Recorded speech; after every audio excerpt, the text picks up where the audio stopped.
Want to speak real Italian from your first lesson? Sign up for your free lifetime account at ItalianPod101.com. Hello everyone, welcome back to Italian Pod 101. My name is Desiree, mi chiamo Desiree, but you can call me Daisy. Ma potete chiamarmi Daisy. In this video we're gonna talk about pickup lines, but careful. I'm just gonna give you some examples of pickup lines in Italian, but it doesn't mean that they're gonna work, okay? Let's get that from the beginning. It's up to you in the end. I know it sucks, but... Provarci. First of all, let's say that hit on someone in English in Italian can be translated as provarci con qualcuno, so to try with someone. Otherwise, a more neutral verb could be approcciare, so just to get in touch with, not physically. Let's imagine you're at a bar, you see someone you would like to talk to, and okay, there's the easiest way that we all went through. Either you tried this or someone tried this on you, I'm sure. Do we know each other already? Ci conosciamo? Or ci siamo già visti? Have we seen each other already? Have we met before? Ci siamo già visti? Or if you want to really commit this technique, then you just go, let's assume it's a girl, just go up to her and be like, "Hey Giulia, it has been so long. Hey Giulia, quanto tempo?" And then you go like, "Oh, sorry, you're not Giulia. What's your name? Oh, scusa, non sei Giulia. Come ti chiami?" It's always an option. And if you get the "I don't know you, non ti conosco" answer, you can always be like, "Yeah, then let's. Ok, allora conosciamoci." Which may be a bit creepy, but... Conosciamoci. If you don't want to go for the fake "I know you already" and just accept the fact that you don't know each other, you can ask if she's drinking something maybe. You can pretend you want to get the same one. Otherwise, you can ask so that you can buy her the same one. So, I know you didn't see that coming, huh? Cosa stai bevendo? What are you drinking? This is super personal, but it happened to me before, and I don't dislike this approach. Like when you're on a line to wait to get your drink, what are you gonna get? Cosa prendi? Or even better, cosa consigli? What do you suggest? Which may also lead you to the next phrase. Vieni qua spesso? Do you come here often? Or is it your first time here? È la prima volta che vieni? È la prima volta che vieni? Another way to break the ice, especially in Italy, I'm sure everywhere in the world, but especially in Italy, you just ask for a lighter if you're a smoker. If you don't, you can pretend, okay? I don't smoke, for example, but still, you can ask for... I wouldn't ask for a cigarette though, because I see that with my friends and they don't really like it, because it sounds like you just wanna get something for free. So just ask for a lighter. Hai un accendino? Do you have a lighter? Or, do you have to light up? It's also something that we say. Hai da accendere? But if they tell you no, you can just go with the truth and be like, "Well, it doesn't matter because I just wanted to talk to you. Non importa. Volevo solo parlarti." Which I find really cute, by the way. Volevo solo parlarti. It's like I'm saying this step by step in my mind. I hope you can follow me too. Now that we broke the ice and we are talking already, it's better to compliment something in particular. Hai dei bellissimi occhi. You have beautiful eyes. Or hai un sorriso stupendo. Your smile is beautiful. Splendid. Splendido. Hai un sorriso splendido. Let's say you know this girl already, like for real. Not just pretending. You may want to be more specific in your compliment because maybe you said something nice to her already. So something like, questo vestito, this dress, ti sta molto bene, really suits you. Questo vestito ti sta molto bene. But be careful, because then the answer may be, "Oh, why? Because I'm not beautiful in other dresses, huh?" Which you don't want to go through. Like, you have the whole relationship to go through that, right? So just, yeah. Maybe ask where did she buy that particular accessory? Like, dove hai comprato questa borsa?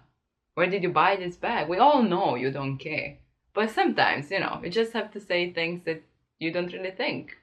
But the ones that are the most used ones are, for example, posso avere il tuo numero? Can I have your number? Of course, telephone number, but you don't have to say that. It's not like you're asking for her shoe size. Or maybe you are, which is really nice, by the way, so you know what to buy here later on. But yeah, if you want to specify, posso avere il tuo numero di telefono? So can I have your cell phone number? Or nowadays, probably, posso aggiungerti su Facebook? Can I add you on Facebook? We use WhatsApp a lot in Italy, so you can ask for her WhatsApp directly. Posso avere il tuo WhatsApp? Can I have your WhatsApp? Which is the same as telephone number in the end.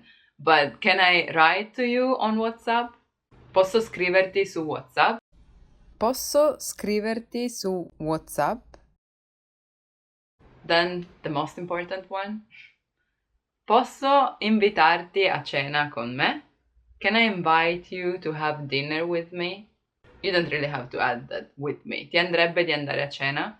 Would you like to go eat?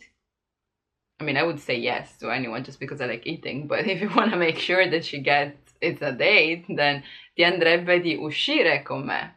Would you like to go out with me? Ti va di andare al cinema?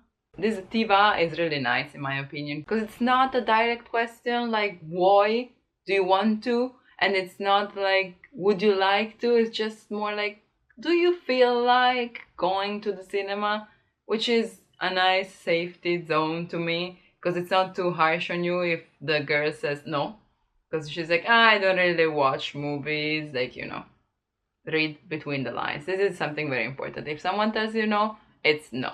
Now for the last part, I want to briefly touch on those phrases that everyone thinks they're so nice and cute and extra and cheesy, but that you don't really want to say, maybe. This is just my opinion. But, for example, starting with, I usually don't say this, but di solito non lo dico, ma you're the most beautiful woman I've ever seen. Di solito non lo dico, ma sei la donna più bella che abbia mai visto. Which is a really long phrase, by the way. So maybe you would forget some parts while you say that. Sei la donna più bella che abbia mai visto. Mi sono innamorato. Just like I fell in love. It's love at first sight. È un colpo di fulmine. Colpo means hit, and fulmine is the thunder. So it basically means that a thunder hit you and you're just like, oh, what was that? Colpo di fulmine. Love at first sight. Amore a prima vista. Literally, but I prefer the colpo di fulmine. È stato un colpo di fulmine. Then let me just give you the cheesiest example. Ti sei fatta male quando sei caduta dal cielo? Perché sembri un angelo. Like, did it hurt when you fell from the sky? Because you look like an angel. This would be my reaction. But you can try. Sembri un angelo. But if you're hitting on someone Italian, let's not forget that we're Italians and you may want to hit on our soft spots, being like, let's go get coffee together. Andiamo a prendere un caffè insieme. Andiamo a mangiare una pizza insieme. Let's go eat pizza together. Personally, that's what would touch me. Also because most times we probably just really like coffee and pizza that much that we would go anyway. So yeah, that's the safest you can go. Prendiamo un caffè insieme. Thank you for coming with me through this journey of picking up people at the bar. I hope you will be able to use those phrases, some of them, not all of them, and they were helpful. But let me know in the comments what are your ideas, or if there's some phrase that you would like to know how to say in Italian. And if you want to learn more Italian, don't forget to subscribe. Thank you, I'll see you soon. Ciao ciao! Hi guys, welcome back to Italian Pod 101. My name is Desiree, mi chiamo Desiree, but you can call me Daisy. ma potete chiamarmi Daisy. Potete chiamarmi Daisy. And today we're gonna learn about frequency adverbs in Italian, avverbi di frequenza. First of all, let's say that as in English, you can use them with the present tense. And starting with the highest level of frequency, we have sempre, which is always. Sempre. Sempre. For example, io faccio sempre colazione alle 8. I always have my breakfast at 8. Position-wise, you put them after the verb. Sometimes maybe you will hear io faccio colazione alle 8 sempre, but that's just a way to put emphasis on the last part of the phrase, so sempre. But usually it goes after the verb. Sometimes this adverb has the meaning of usually. Let's say, for example, faccio sempre colazione alle 8, ma nel weekend alle 9. Literally means I always have my breakfast at 8, but during the weekend at 9. So it's not always, of course, it's just like 5 days out of 7. And in that case, you would probably translate that as I usually have breakfast at 8, but during the weekend at 9.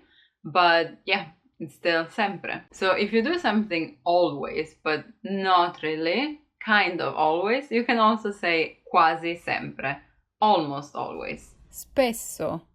Spesso. If you want to say often, we use spesso. Faccio spesso colazione al bar. I often have my breakfast at the bar. Another way to say often is frequentemente. Frequentemente.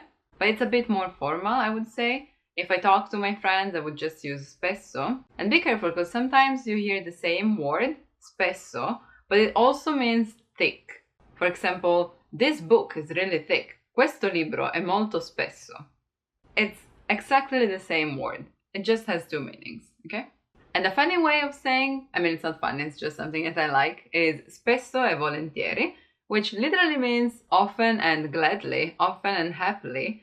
And yeah, it does mean that you do that happily, but I would translate it more as more often than not, so something that happens more than often, but not always. For example, vado spesso e volentieri al bar rosso. I go more than often to Bar Rosso, or I go to Bar Rosso often and gladly, if you prefer to think like that. Guardo spesso e volentieri I video di Desiree.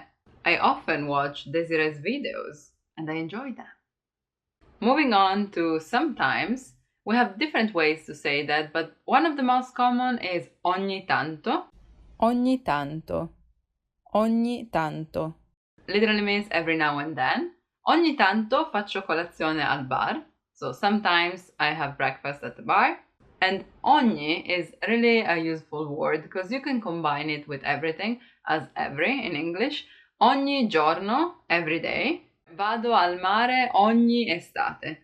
I go to the sea every summer. While if something happens less than every now and then, I would say raramente, rarely. Raramente. Raramente.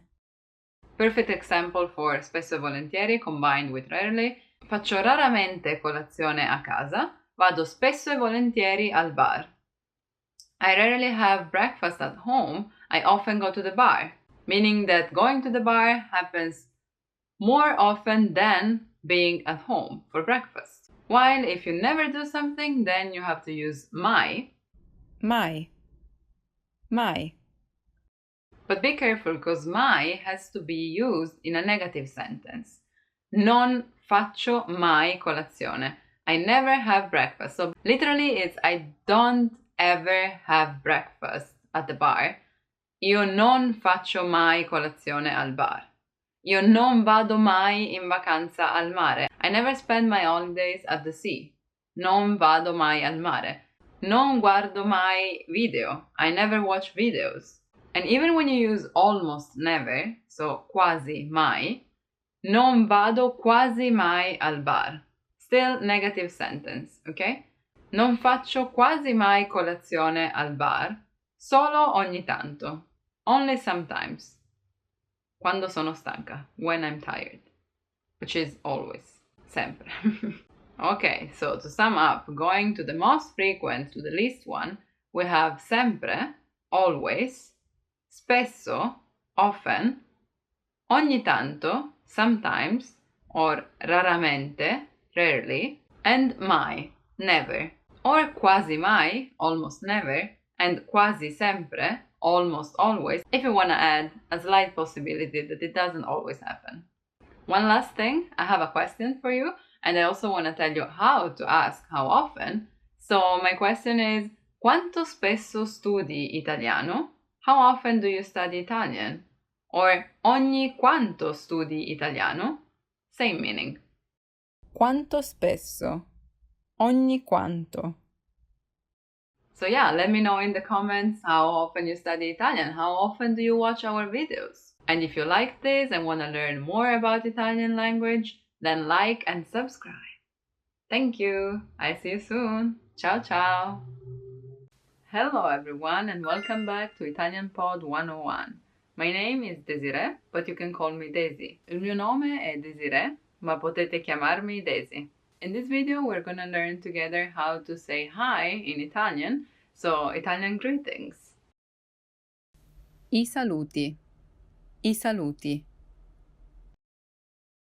The easiest one that you probably know already is ciao, ciao, which just means hi, hello.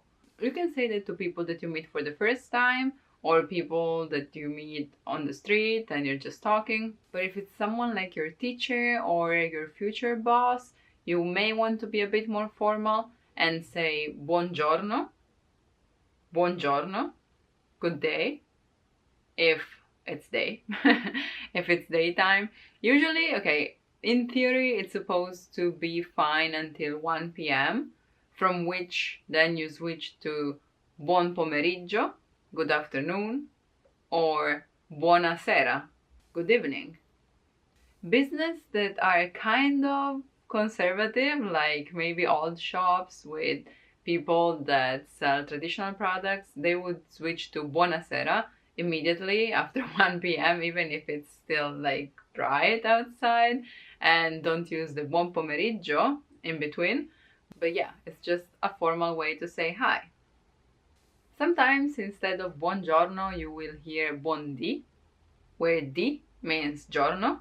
It's still formal though, so don't worry, you can use that. I like it more, it's more like, hey, buondì. I don't know, I really like the accent at the end, maybe that's why. Sounds more cheerful to me. Buondì.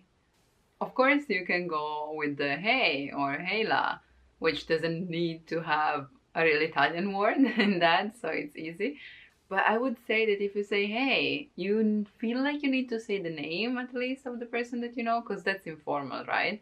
To just say hey, and it's not something that you can use with your teacher again. So maybe you need to go like, hey, Julia, long time no see. But if you don't remember the name, something really, really useful and that you will hear sometimes, it's hey, carissimo, or hey, carissima, or cara, caro, which is just like dear. And carissimo is just like, oh, extra dear, like, you know. Of course, it's something that you use with someone that you know already. So if it's people that you have never seen before, just stick to buongiorno and you'll be fine. Don't forget though that on the phone you don't start with ciao or buongiorno or your name, but you say pronto, pronto, which literally means ready. So you just pick up the phone with pronto, then I'll go with ciao, sono Daisy. Oh, carissima, come stai? And the reason why we say pronto is because we kept it from when we used like services to connect people. Like, you know, when technology wasn't where it is today, we had to go through switchboards and operators that would connect people from one side to the other, right? The guy in the middle would ask the one and the other if they were ready. So they said ready, ready, and then they were connected. So the first thing that you heard was pronto, and that's why we still use pronto. I know that in English it's common to say things like how are you, fine, fine, like even to people that you don't know, like in the shop. In Italian we don't really do that, like not in shops, for example, with people that you have never seen before. But we do use that when we meet people that we know already or when we are introduced to someone new. And in that case you can say come va, how are things going? Come stai, how are you? Or tutto bene, everything's fine. which, yeah, works kind of the same, but don't say that in shops. Continuing our journey through the day, after buonasera, which is good evening, there is buonanotte, so good night, but we don't say that when we meet. It's only when we say goodbye, okay? So buonanotte is just really good night, like you're sure that the other person is just going home and sleeping, okay? Because otherwise it's buona serata, so like have a nice night from here on, or buona giornata, have a good day from here on. Of course, you don't have to go so specific. You can just say ciao ciao as a goodbye, or arrivederci, just goodbye, or see you soon, a presto, a presto. And yes, sometimes you will hear ciao even 3 times or more, especially on the phone, because we want to fill the time up until we actually put it down. So we're gonna be like ciao, ciao, ciao, ciao, ciao, ciao, ciao, ciao. And yeah, there are people that go on forever. So that's also something that you could hear. Also, don't forget that for us, it's common to kiss on the cheeks when we meet someone. Not for the first time. In that case, we would just go for a handshake. But actually, even when you say goodbye after you spend some time together, even if it was for the first time, it's fine to kiss on the cheek. And it's usually 2 kisses, not 1, not 3. Some people do just 1 or 3, but that's not the standard. The standard is 2. You go like this and that. You don't want to make too much of a sound though. And also sometimes it's just basically the cheek touching softly. It's not really a kiss. That's something I wouldn't do, especially with people that you don't really know. So yeah, keep that in mind. So we just go like, hey, ciao. And that's it. Especially girls, we do that a lot. But men do that too. Like girl, girl, man, man, man, girl. Everyone. I think you now have a wide range of greetings, but I also want to teach you something else. When you hear something like say ciao, like that, it's not really a greeting, it's more like yeah, sure, whatever, kind of. So keep that in mind too. And the same goes with buonanotte. Since, as I told you, it's not something that you say when you say goodbye, it may be used to say and that's it. For example, let's say I don't really know which bag to buy and I have been discussing it with my friends for so long. I'm like, the red one or the black one? Oh, I don't know. And at some point I just go like, okay, you know what? I'll buy the black one and good night. Okay, you know what? Compro quella nera e buonanotte. Which means we will not talk about this again. That's it. That's the end. It can be really convenient and funny to use. Like, I decided to do that e buonanotte. Ho fatto così e buonanotte. So, to sum up, we have ciao, hey carissimo, or hey cara, carissima, buongiorno, buon pomeriggio, buonasera. If you don't want to decide which one to use between buongiorno, buon pomeriggio, or buonasera, you can also use salve, which is another formal way to just say hello. Salve. Arrivederci, or a presto, or buonanotte at the end. So yeah, let me wish you all a good day or a good night from now on. Buona giornata or buona serata. And remember, if you want to speak Italian and learn it the fastest, easiest, and most fun way, just go to ItalianPod101.com and sign up for your free account. You will find our complete learning program with real lessons from real teachers. Don't forget to like and subscribe, and I'll see you soon. Bye! Hi guys, welcome back to Italian Pod 101. My name is Desiree, mi chiamo Desiree, but you can call me Daisy. Ma potete chiamarmi Daisy. And in this video we're gonna learn together numbers in Italian. I numeri. I numeri. For the first 10, the most important ones, I'm gonna try to give you examples or anyway way of sayings in order for you to remember them in an easier way.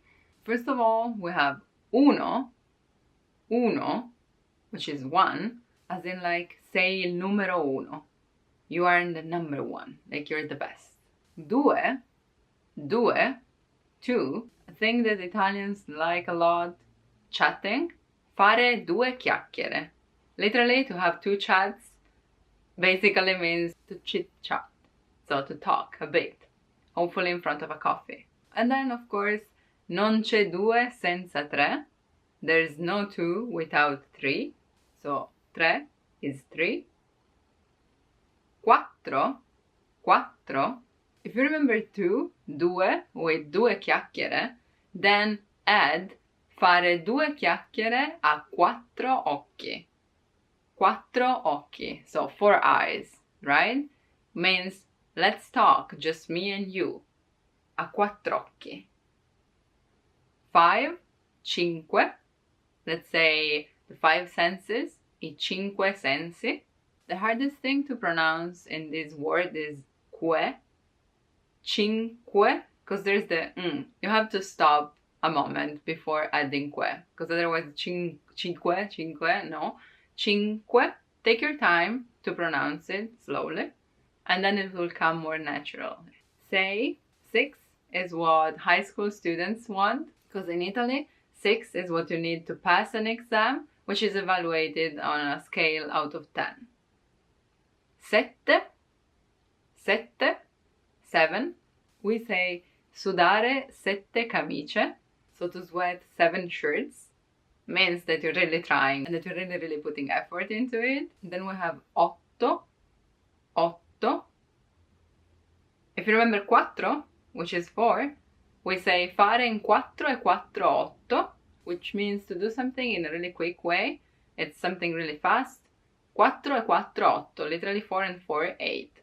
Quattro e quattro otto. 9. Il lavoro inizia alle 9. Because usually that's when people start working in the offices, right? 9. And then we have 10. 10. Let's see. Italy, soccer, there's the goalkeeper, and 10 giocatori. 10 players. 10. Now, 10 is a really important sound to remember, even if you don't remember how to say that. When you hear that, you know that it has something to do with numbers from 10 to 19. Because in the next 9 numbers too, even if you don't hear the word 10, there is dici or dicia, which means it has something to do with 10. In fact, for 11, the word is undici. Undici. Then we have dodici. 12. 13 is tredici. 14. 14. 15 is 15. This Q is again like in cinque. It's in 15 too. 15. 16. 16. Until this point, the part that refers to 10 was at the end of the word. But from 17 to 19, it shifts to the beginning. So 17, it's 17. 18, it's 18. And 19 is 19. And as I said, till here, you probably just have to learn them by heart. But from now on, things get easier. So breathe again, it's gonna be better. Because we have 20 as 20. From there on, you just add one of the decimal numbers that you already know. So 20 and uno becomes 21. Just because when we have two vowels together, one goes away, right? So 20 and uno becomes 21.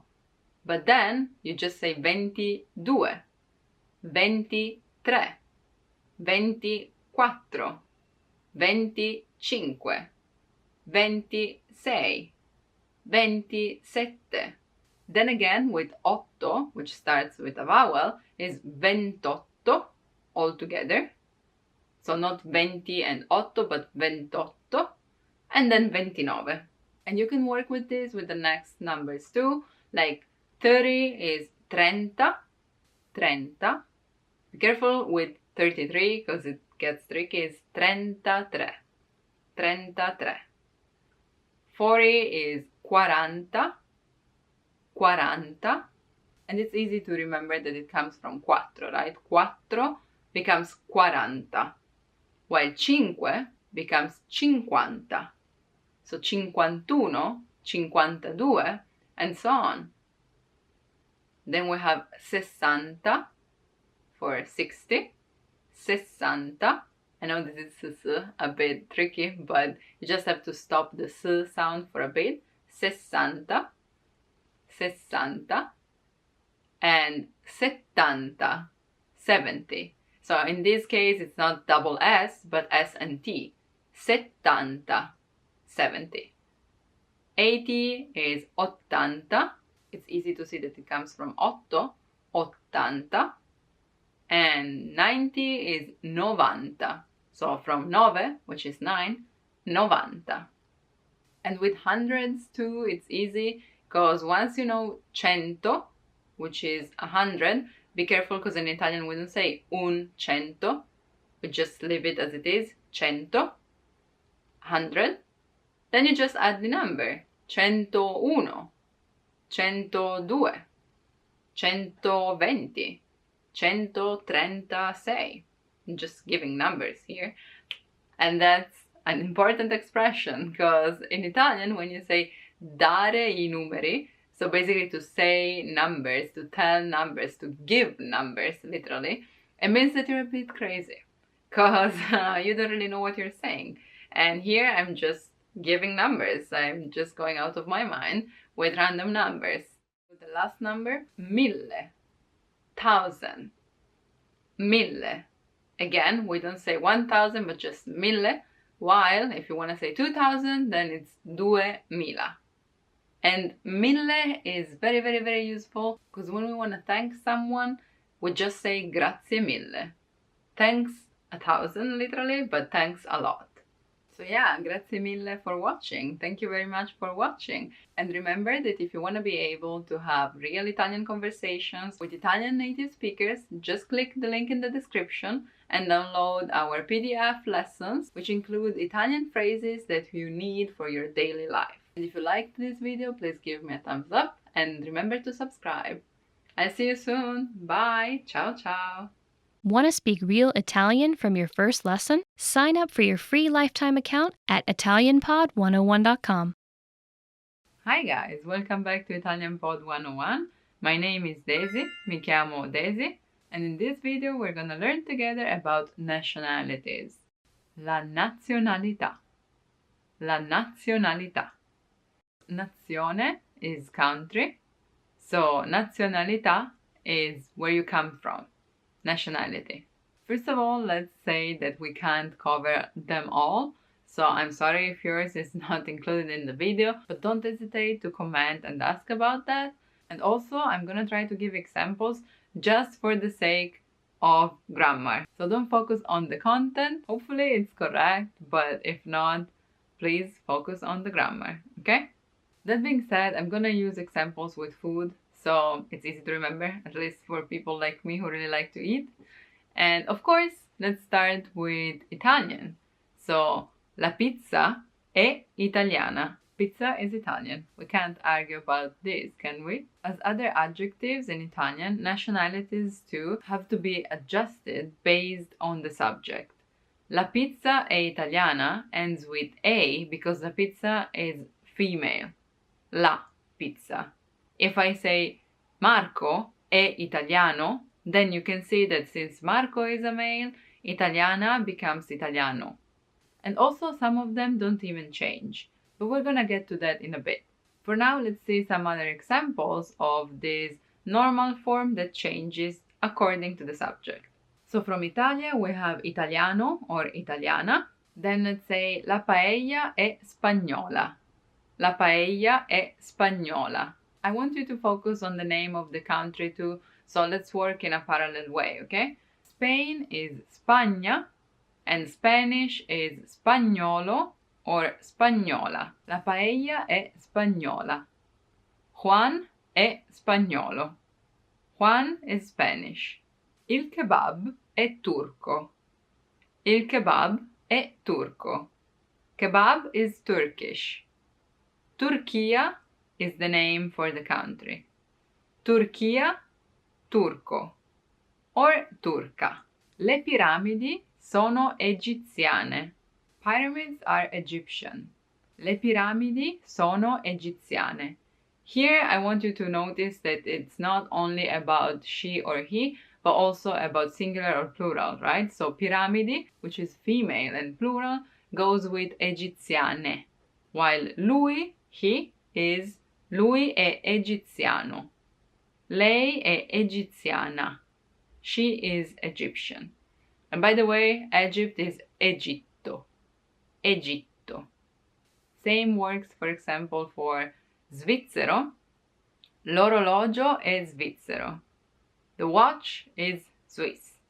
Fun thing in this case is that the name of the country is the same as the female version of Swiss.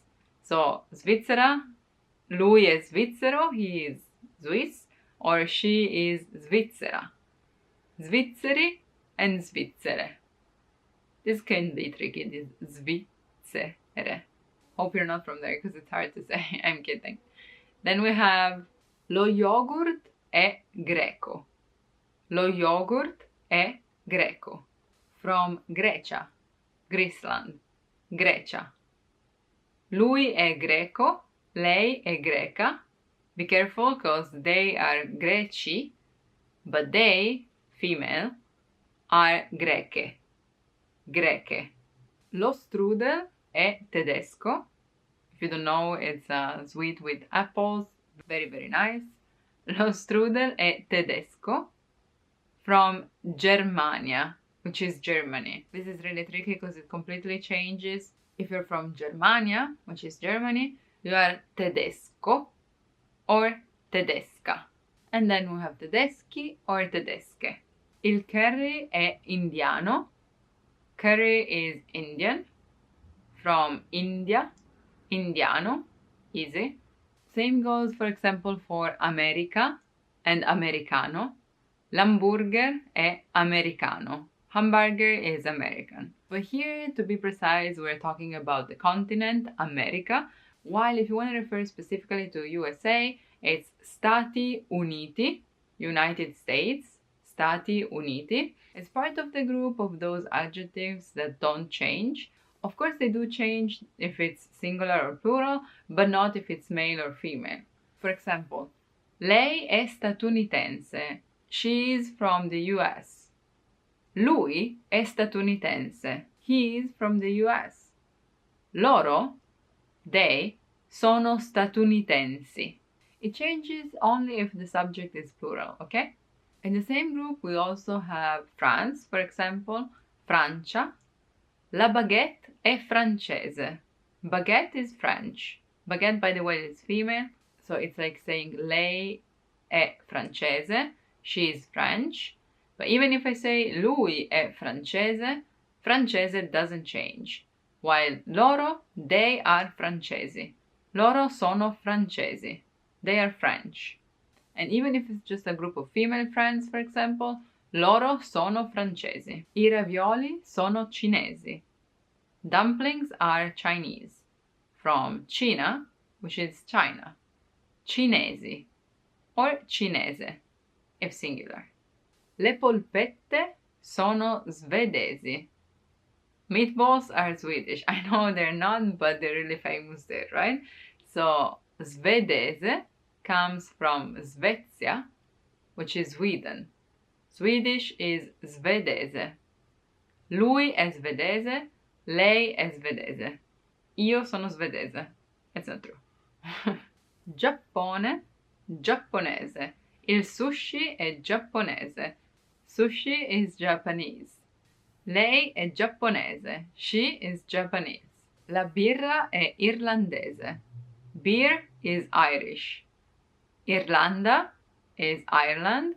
So irlandese is Irish. Of course, there are many others, but this is more or less how it works grammar-wise. I'm so sorry if I didn't mention your nationality, but there are just too many and this video would never end if we did that. So please comment, click on the link in the description and download our PDF lessons, which include all the essential phrases that you need for your daily life. Remember that you can sign up for your free lifetime account on Italian Pod 101 at any time. So do that if you still haven't, and I'll see you soon. A presto! Ciao ciao! Hello and welcome back to Italian Pod 101. My name is Daisy, and in this video we're going to talk about two verbs that sometimes make people confused, and those are andare and camminare. Andare, andare, camminare, camminare. First things first, andare, andare means to go, while camminare, camminare means to walk.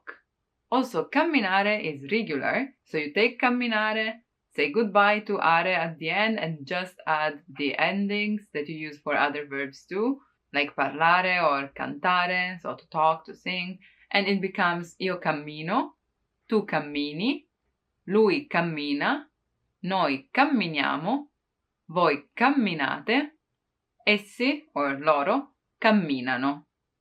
Okay? While andare is irregular and it changes completely. It becomes io vado, tu vai, lui or lei va, noi andiamo, voi andate, and essi or loro vanno. Vado, vai, va, andiamo, andate, vanno, which may lead you to prefer camminare over andare. Unfortunately, you can't always use camminare, even when you're walking, okay? Because even though in English you can say, I walk to the supermarket, so you're going to the supermarket by foot, you're walking there.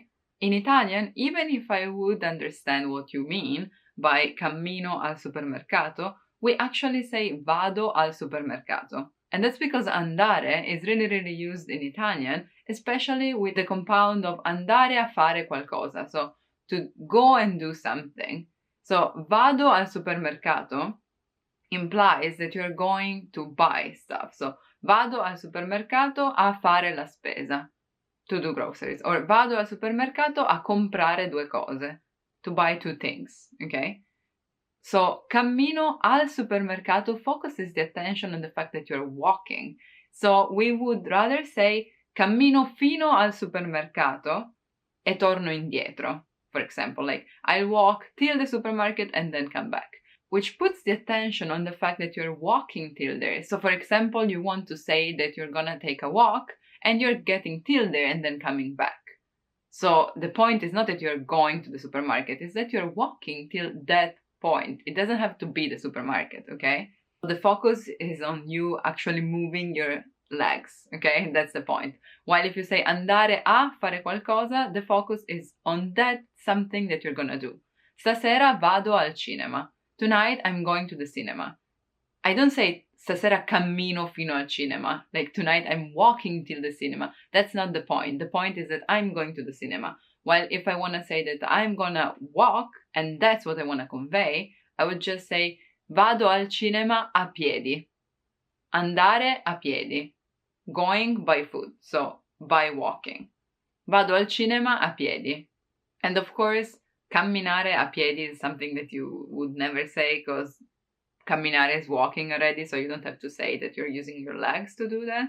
Unless you want to say cammino sulle mani, which is like walking on my hands, then in that case you have to specify, okay? Something that really sums this up is the example vado a camminare. So I'll go walking. I'll go and take a walk. Another way you can say that, which is a colloquial way, is vado a fare due passi. So I'll go take in English 2 steps, just to take a walk. Vado a fare due passi. In that case too, you would say, for example, vado a fare 2 passi fino al parco, till the park. Vado a camminare fino al parco. Let's take the example of the cinema again, and if I say stasera vado al cinema, to my mother, tonight I'm going to the cinema, and let's assume she knows that my car is broken or something, she may ask me, how do you go till there? Come vai fino a lì? And I can say vado a piedi, so I'm gonna walk there, right? And she would say cammini fino al cinema? Are you gonna walk till the cinema? Vuoi che ti presti la macchina? You want me to lend you my car? And that would be really nice, okay? But yeah, to sum up, you don't put camminare together with a piedi, but also not only camminare with just the place where you're going, because in that case it's more natural to just say andare al cinema, andare al supermercato, and not camminare al supermercato. Okay?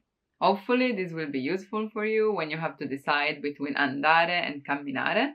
And if you have any other doubts, please feel free to comment down below. Also, if you haven't done it yet, make sure to go to ItalianPod101.com and sign up for your free lifetime account in order to learn Italian in the easiest, fastest, and most fun way possible.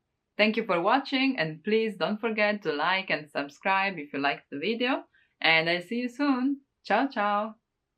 Hello everyone and welcome back to Italian Pod 101.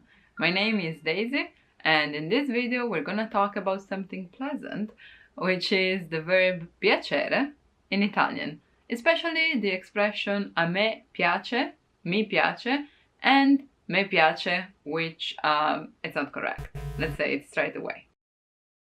Piacere, piacere, mi piace, a me piace.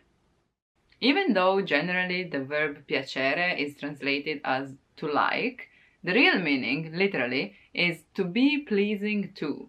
So for example, a me piace la pizza, yes, it does mean I like pizza, but actually means that pizza is pleasing to me. And that's why we use a me and mi, because that's the indirect object, the pronoun, right? A me piace la pasta. Pasta is pleasing to me, a me. And that's why then it becomes a te piace la pasta, is pasta pleasing to you? Let's go through the other pronouns together as well, but first let me say that saying a me or mi is the same, still the same indirect object pronoun, which is needed for the verb piacere, okay? So mi or a me piace is the same. A me piace la pasta, mi piace la pasta. But saying me piace la pasta is just not correct. Me piace is something that you may hear in the Rome area, because it's a dialect expression, okay? And it's completely fine if you want to speak the dialect. And of course, if you say that, I would still understand what you say, even though I'm not from Rome. But it's just not correct, okay? So just stick to mi piace or a me piace. And yeah, when you hear me piace, you know what it means, but you also know that it's not correct. So don't use that unless you're, I don't know, trying to impress someone from Rome, I guess. And also sometimes it's used in an ironic way. So yeah, just stick to the standard one, okay? That being said, mi piace la pasta, I like pasta. While ti piace la pasta is for you. So to you, pasta is pleasing. A te piace la pasta or ti piace la pasta. Let's change and put something else instead of pasta from now on. When we talk about her, someone, female, a lei piace la musica. She likes music. Music is pleasing to her. If you go through this construction, it's easier to understand why we say that, but I know that it may take longer for you to say that, so you can also just learn the verb as it is. Le piace la musica, a lei piace la musica, a lui piace il calcio. Gli piace il calcio. He likes football. A noi piace andare al mare. We like to go to the sea. Going to the sea is pleasing to us. Ci piace andare al mare. Here too, sometimes I hear ce piace andare al mare or te piace. Again, it's incorrect and it's from dialect from Rome. So the proper expression would be ci piace. Vi piace fare le torte. You like baking cakes. A voi piace fare torte. A loro piace studiare. Studying is pleasing to them. Lucky them. They like to study, basically. In the spoken language, though, sometimes we just say gli piace something something, even for them, plural form. Okay? Even though, grammatically speaking, it should just be a loro piace. Also, when something that you like is plural, so not when the pronoun is plural, but what you like is plural. For example, I like books. Books is plural. It's not mi piace I libri, but mi piacciono I libri. Because the plural is the subject. So, books are pleasing to me. And now you understand why it changes so much. Mi piacciono I pasticcini. I like pastries. So yeah, I hope you won't have any doubts on what to use between me piace and mi piace from now on. Mi piace or me piace, remember this phrase. Mi piace, me piace. And that the rest was useful too. So if you liked the video, please like, subscribe, and don't forget to sign up on ItalianPod101.com for your free lifetime account. And I'll see you soon. Ciao ciao. Thanks for watching. Hello everyone and welcome back to Italian Pod 101. My name is Daisy, mi chiamo Daisy, and in this video we're gonna talk about the Italian verbs stare and essere, because sometimes they're both translated as to be in English, but they're not interchangeable. So let's have a look at those. Stare, stare, essere, essere. I think that you all know the verb essere, but let's see it quickly. Io sono, tu sei, lui è, noi siamo, voi siete, essi sono. Io sono, tu sei, lui è, noi siamo, voi siete, essi sono.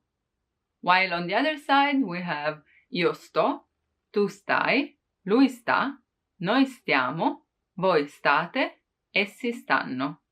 This st in the beginning may be a bit tricky, but practice a bit and then you'll master it. Even though we could simply say that essere is to be and stare is to stay, we use it as in I am, and they're not interchangeable, as I said before. There have been many tries to make rules on those, but the best way is just to memorize the expressions. So let's see together some of the uses that we have for both of those, okay? And while I would say that essere is way more used, so we don't really have to go through all the examples because it would be anything, right? Io sono italiana, I'm Italian. Io sono alta, I'm tall. It's not true. Io sono stanca, I'm tired. So for many things like physical conditions or like appearance, io sono a casa, I'm at home. All those things where you just use essere without even thinking. Let's instead focus on stare and see that we use that, for example, for physical conditions too, like with health. When you want to say things like I don't feel well, you don't say io sono male, because it sounds like you impersonate evil itself, like you are evil. Io sono male. What you want to say is io sto male. I don't feel good. I feel bad. I feel sick. Io sto male. Come stai? Sto bene. I'm fine. Sto male. I'm not. I'm not fine. Sto così così. I'm so. Okay? Io sono bene. We don't say that. Stare is also used for location, but in a specific time. And I wouldn't say place because location could be anywhere, but yeah, for a specific time. For example, if I say io sto a casa stasera, means that I'm staying at home while there would have been the possibility that I wouldn't have. Wow. So same way as in English, if I say sono a casa, I'm at home, now implies that I may not be in 1 hour or so, right? While if you ask me what are you doing tonight and I say io sto a casa, implies that I'm gonna be at home the whole time, the whole night. Another useful expression that we have with stare is about clothes, like questo vestito mi sta bene. I like how this dress fits me. This dress suits me. Because if I say questo vestito è largo, this dress is too big, largo, è troppo grande, it's a fact, like it is that way, it's too big. While if I just say questo vestito mi sta grande, it looks big on me. Stare in that case, it's different from è, because è describes the thing as it is, stare is just an impression that I have. or that people may have. Like, what do you think about this? Cosa pensi di questo vestito? È bello, it's beautiful, ma non ti sta bene, but it doesn't suit you. So in that case, stare is really useful, and it's something that you would translate with to be in English, right? Like, this jacket is tight on me. La giacca mi sta stretta. It's not just stretta. The jacket is tight, because it's just tight on me. Mi sta stretta. I feel like it's tight on me. Other common expressions with stare include, for example, stare in piedi, to be standing. Okay? Like, oh, please have a seat. Per favore, siediti. No, sto in piedi. No, I'm fine, I'll stand. Stare in piedi. To stay on your legs, basically, on your feet. Stare in piedi. Did you manage to sit on the train? Sei riuscito a sederti sul treno? No, sono stato in piedi tutto il tragitto. No, I've been standing all the way. Or, no, I had to stand the whole journey. Sono stato in piedi. You may end up hearing the verb stare a lot in Italian conversations because it's also the verb that is used for the present continuous tense. So, I'm going, sto andando. Not sono andando, but I am going. Sto andando. Sto mangiando. I'm eating. Tu stai facendo. You are doing something. Loro stanno comprando. They are buying. In that case, you don't have to think about that as stay, but doing something. It really depends on regions too, the way that people use stare and essere. For example, in some regions, it's common to say where things are with the verb stare. Where's the spoon? Sta nel cassetto. It's in the drawer. Or where are the spoons? Sono nel cassetto. They are in the drawer. So yeah, stare has a lot of meanings, it's used in a lot of expressions, and it may be confused with to be, so essere, but it's not always interchangeable. That's what I want you to remember from this lesson, okay? State attenti to this. Pay attention to this. State attenti a questo. Pay attention to this. My advice would be to use essere and then just in the expressions that you learned, put stare. I know this is really confusing and it's still confusing for some Italians too, me included. I mean, naturally I would say one or the other, but I don't always stop and think about which one to put, okay? So I would say it will eventually come more natural with time. But for now, I hope I could give you some interesting insights and some interesting examples. Thank you for watching. Make sure to leave a like and subscribe if you want to see more. And don't forget to sign up on ItalianPod101.com for your free lifetime account and be able to have real Italian conversations. I'll see you soon. Ciao ciao! Hi guys, welcome back to Italian Pod 101. My name is Daisy, mi chiamo Daisy, and in this video we're gonna talk about impersonal verbs. Verbi impersonali in Italian. Verbi impersonali. I know that I always stress the importance of changing the verb form depending on the pronoun. So for example, io parlo, but tu parli, lui parla. But in this case, these are verbs that have no pronoun. So they don't change. Actually, they only use the third person singular form. Just like in English, impersonal verb use the pronoun it. It rains, it's 9 o'clock. That it though doesn't really refer to anything in particular, right? So impersonal verbs in Italian work the same way, but we are way more minimalistic and don't even use it. Just look at that way. For example, it rains, piove. It's raining, sta piovendo. There's no subject, no it even. There's just the verb, third person singular. There are some verbs that only have the impersonal form, piove, it's raining, nevica, it's snowing, tuona, it thunders, it's thundering. When you need to put those verbs in the past form, the rule says that è, so essere, auxiliary, has to be used. È piovuto, it rained. È nevicato, it snowed. But actually has, so the verb avere is accepted too. Ha piovuto, ha nevicato.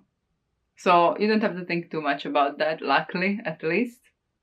There are some verbs, though, that have an impersonal use, but you know them as normal verbs. That's when things get tricky. But follow me. For example, fare. Io faccio una torta. I make a cake, I bake a cake. Lui fa una torta. Everything works, right? Same third person singular, but without any pronoun. Fa freddo. It's cold. Fa caldo. It's hot.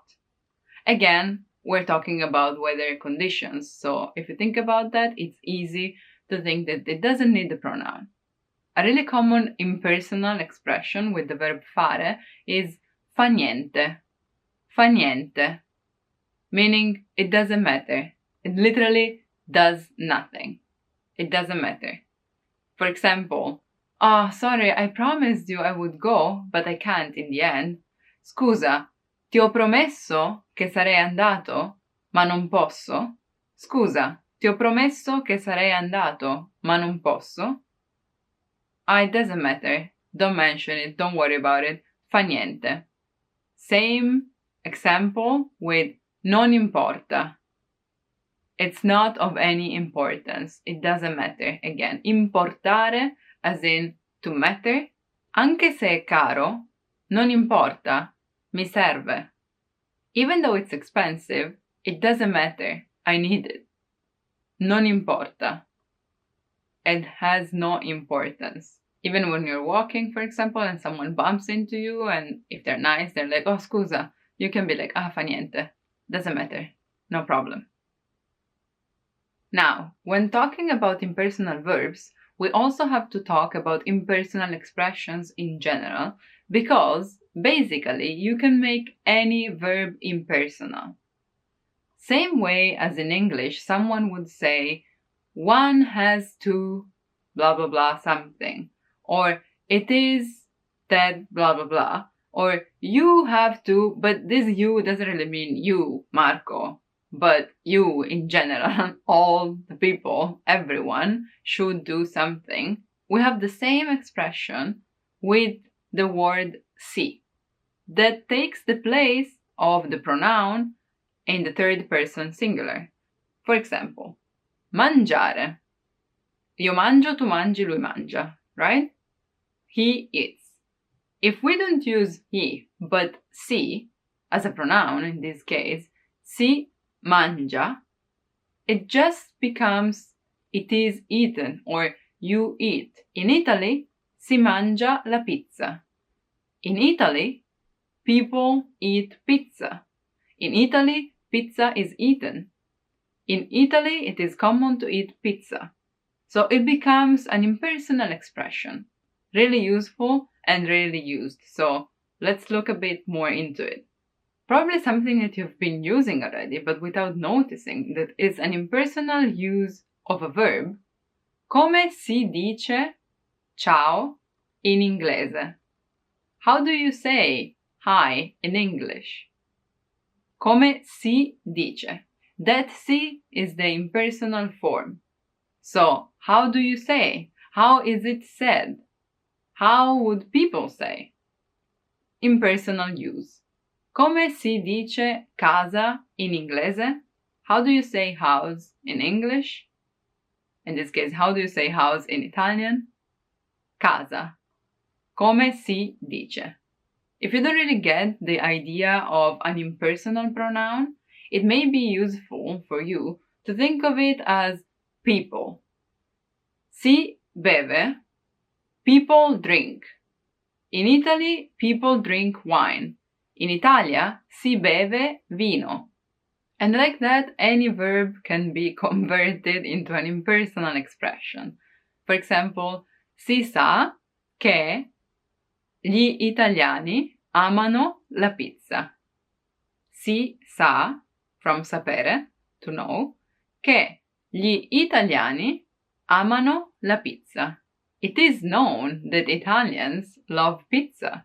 This expression is really common when talking about rules or giving instructions, especially with the word non, so in the negative form. Let's assume I'm telling this to my kids. I'm giving them rules to follow.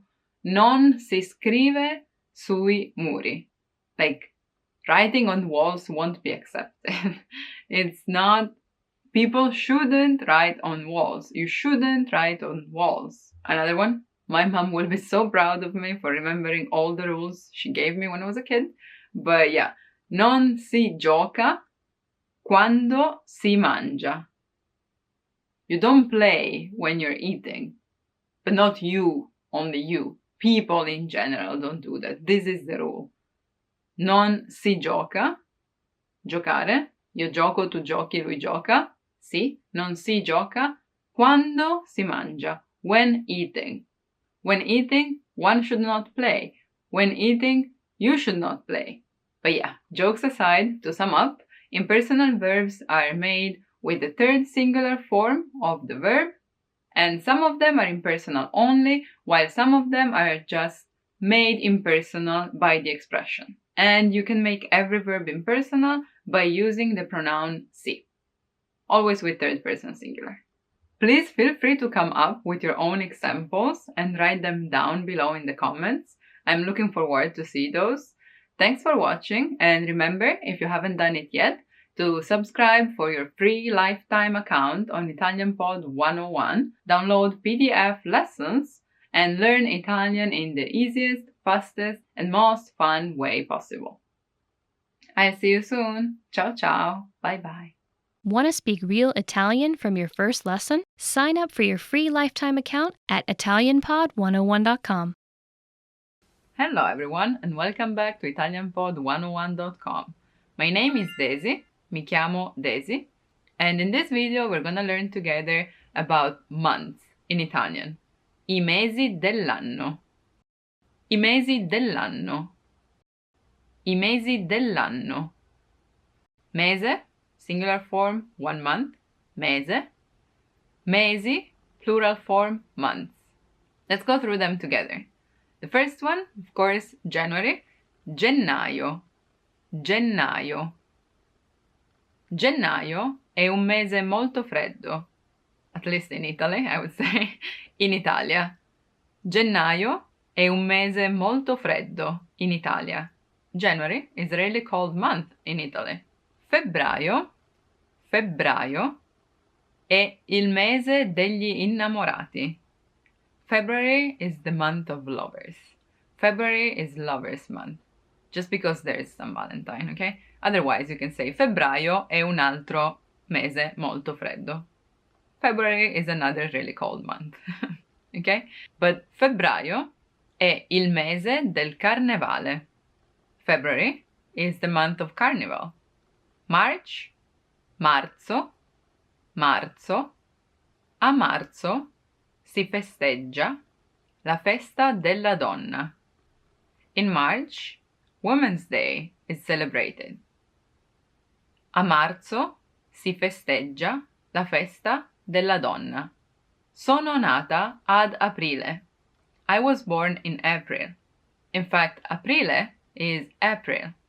Aprile. Aprile. Be careful, because sometimes if you see the same word but with a different intonation, aprile means open them, while aprile is the month. Okay? And aprire is just the verb to open. It's an R. Aprire. While aprile is the month. Aprile. In aprile c'è il compleanno di Daisy. In April, there's Daisy's birthday. I'll be waiting for your wishes. Maggio is May. Maggio. There is a way of saying with this, kind of old, but anyway, it goes like this. Aprile fa I fiori e maggio ha gli onori. So even though it's in April that flowers start to bloom, it's in May that everyone appreciates that. So even though it's April who's doing the job, May has the honor. Aprile fa I fiori, maggio ha gli onori. So yeah, maggio was May. Then we have giugno for June. Giugno. Be careful about this, it's not giugno, it's giugno. A giugno finisce la scuola.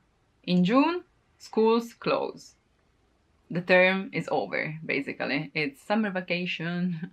A giugno finisce la scuola. Luglio. Luglio. Here too, I often hear luglio or stuff like that. I know it's hard, but practice. Luglio. Giugno, giugno, June, luglio, July. Luglio. Luglio è perfetto per andare al mare. Luglio è perfetto per andare al mare. July is perfect to go to the sea. Agosto, August, agosto, pretty similar, just different pronunciation. Agosto. Agosto è il mese più caldo. August is the hottest month. Again, at least in Italy. Agosto è il mese più caldo. Settembre, September, settembre. A settembre inizia la scuola. So if school closed in June, they start again in September. A settembre inizia la scuola. Ottobre, October, ottobre, like otto. A fine ottobre si festeggia Halloween. A fine ottobre si festeggia Halloween. At the end of October, Halloween is celebrated. Ottobre. Then we have Novembre, Novembre, November. A novembre piove molto. In November, it rains a lot. A novembre piove molto. Now, I don't know if this is true. Again, it depends on where you are. And then we have dicembre, December, dicembre, dicembre. December is the most wonderful time of the year, and we all know why, because there's Christmas. Dicembre è il periodo più bello dell'anno. Dicembre è il periodo più bello dell'anno. You may agree or disagree, but it's just an example. On the contrary, let me know which is your favorite month. Quale è il tuo mese preferito? Quale è il tuo mese preferito? As last thing, let me teach you a filastrocca, which in English is like doggerel or nursery rhyme, I would say. Anyway, a way of saying that we have to remember how many days in 1 month. It may or may not help you in remembering months as well, but it's really common in Italian and everyone knows it, so if you want to impress us, remember this. 30 giorni a novembre con aprile, giugno e settembre. Di 28 ce n'è uno, tutti gli altri ne han 31. Now I know it may sound difficult, but let's look at it. 30 giorni a novembre. So November has 30 days. Con aprile, giugno e settembre. Together with April, June and September. Di 28 with 28 days. Ce n'è uno. There's only one. February. That's the answer. February. Febbraio. Anyway. Tutti gli altri, all the others, ne han 31. Have 31 days. 30 giorni a novembre, con aprile, giugno e settembre. Di 28 ce n'è uno, tutti gli altri ne han 31. How do you like it? I guess it could turn into a tongue twist as well. Up to you. I say it once more, slowly. 30 giorni a novembre, con aprile, giugno e settembre. Di 28 ce n'è uno, tutti gli altri ne han 31. And with this, Our video comes to an end, but remember to comment, like, and subscribe. Also, if you want to learn Italian in the easiest, fastest, and most fun way possible, remember to go to ItalianPod101.com and sign up for your free lifetime account. I'll see you soon, and thanks for watching.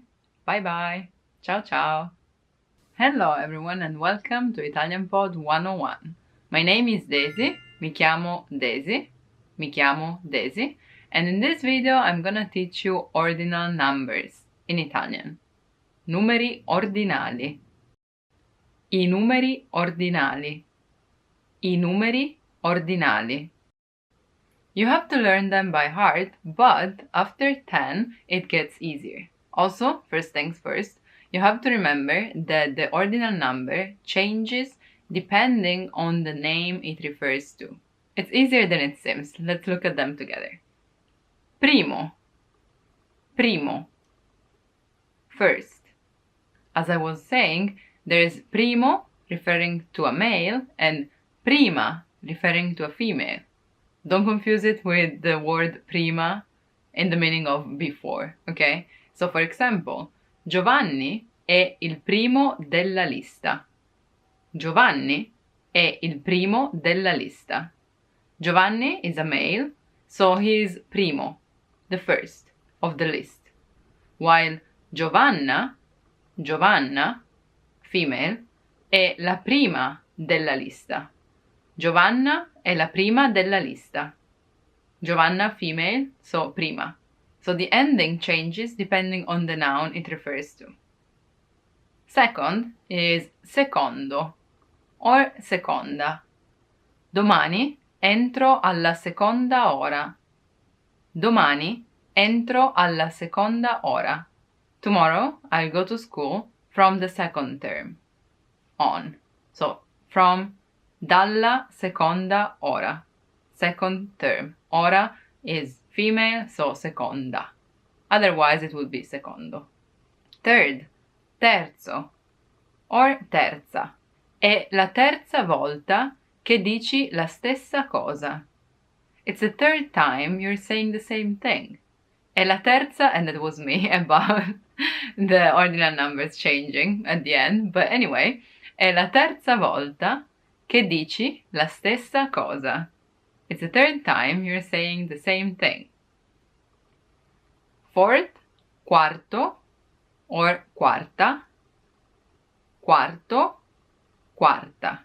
Here, a common expression is sei partito in quarta, which literally means that you started with the fourth gear.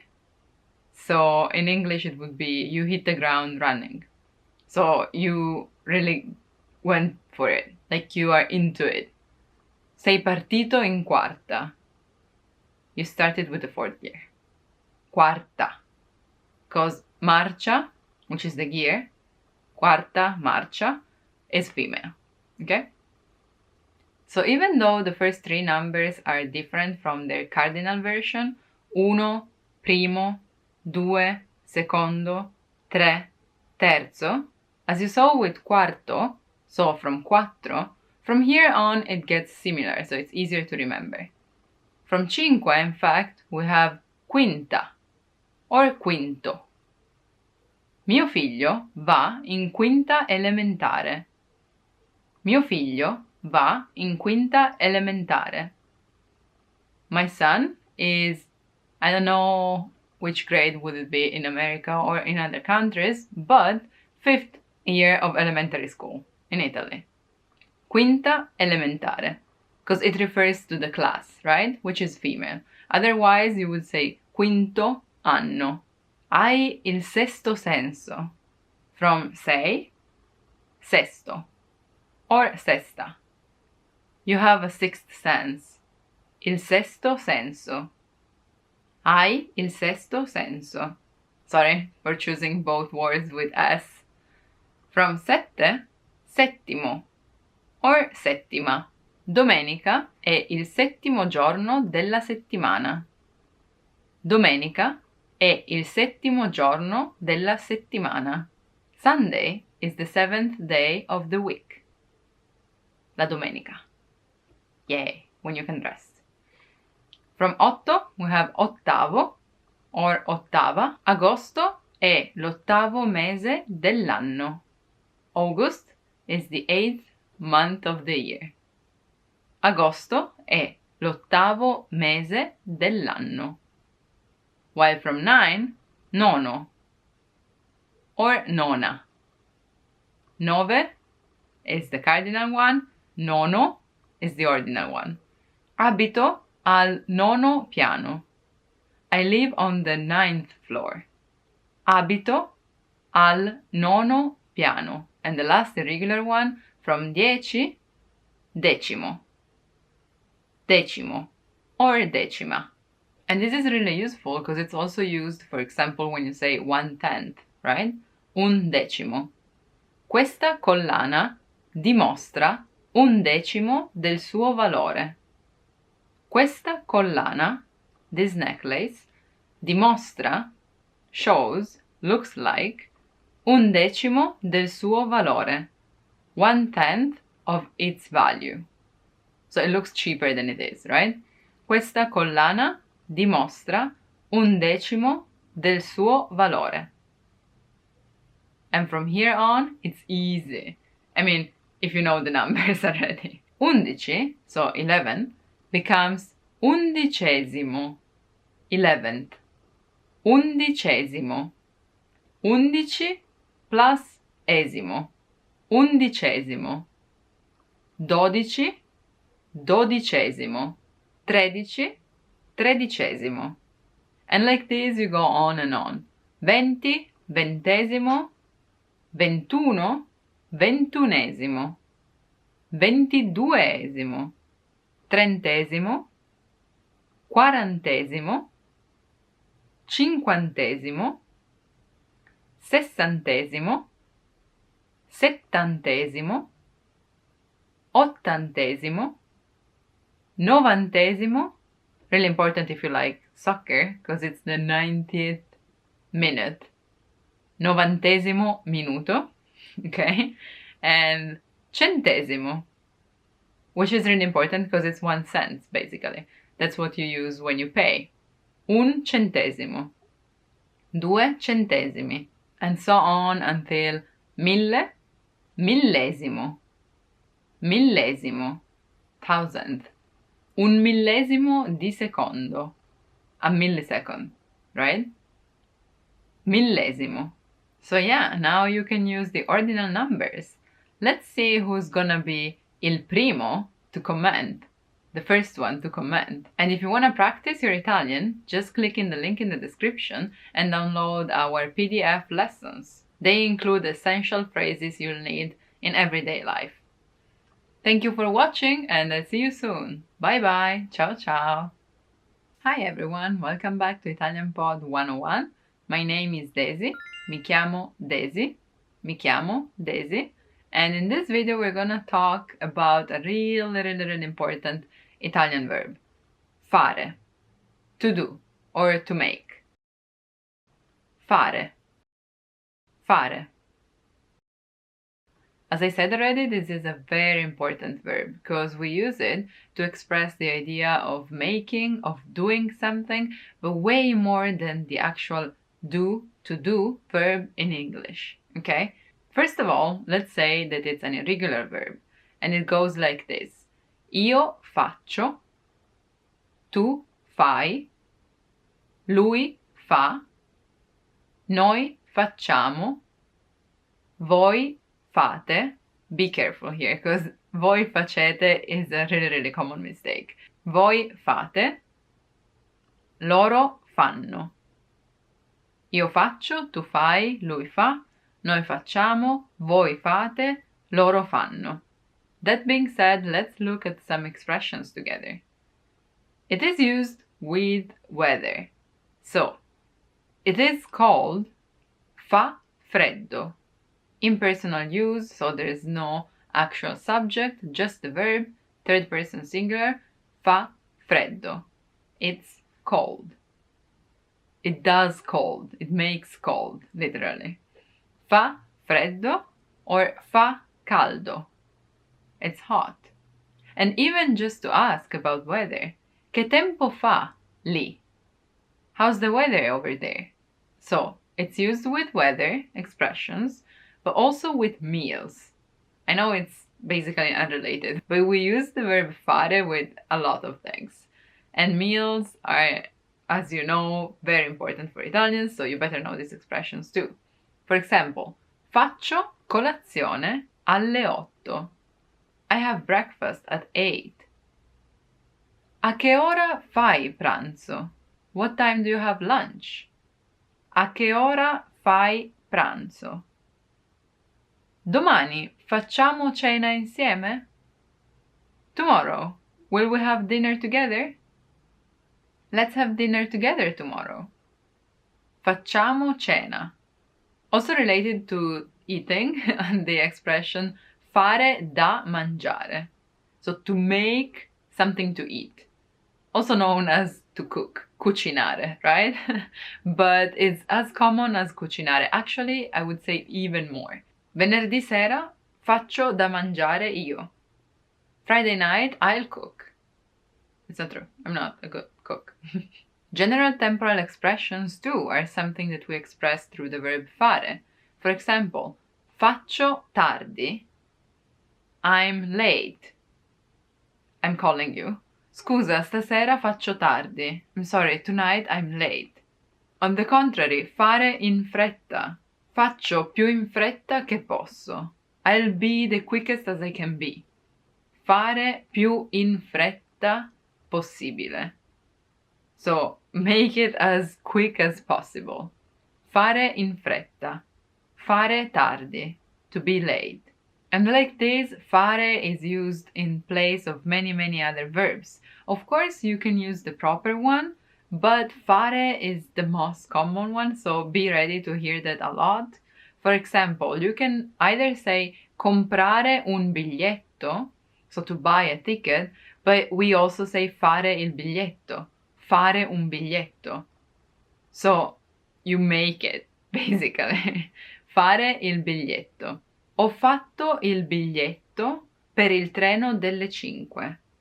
I got the ticket for the train at 5. Ho fatto il biglietto. Past form of fare. Fatto. Ho fatto il biglietto. Ho fatto una foto. I took a picture. Take a picture, it's supposed to be scattare una foto, but believe me, fare una foto is way more common. Ho fatto una foto al gatto. I took a picture of the cat. Dai, facciamo una foto. Come on, let's take a picture. Facciamo una foto. Some others include fare un viaggio, to take a trip. Fare una domanda, to have a question. Or fare la spesa, just go for groceries. Fare la fila, or la coda, so to queue in a line. Also fare la valigia, to pack.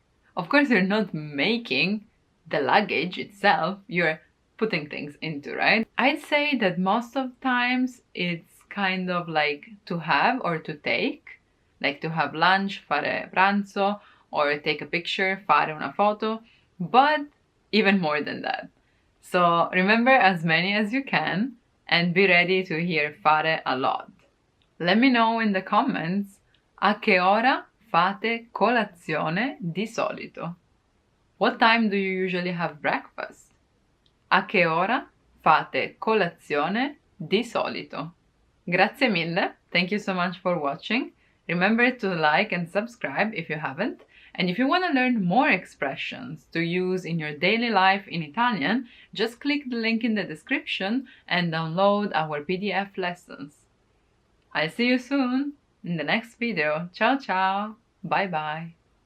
Hello everyone, welcome back to Italian Pod 101. My name is Daisy, mi chiamo Daisy, and in this video I'm gonna walk you through some common and useful expressions that you may use at the doctor.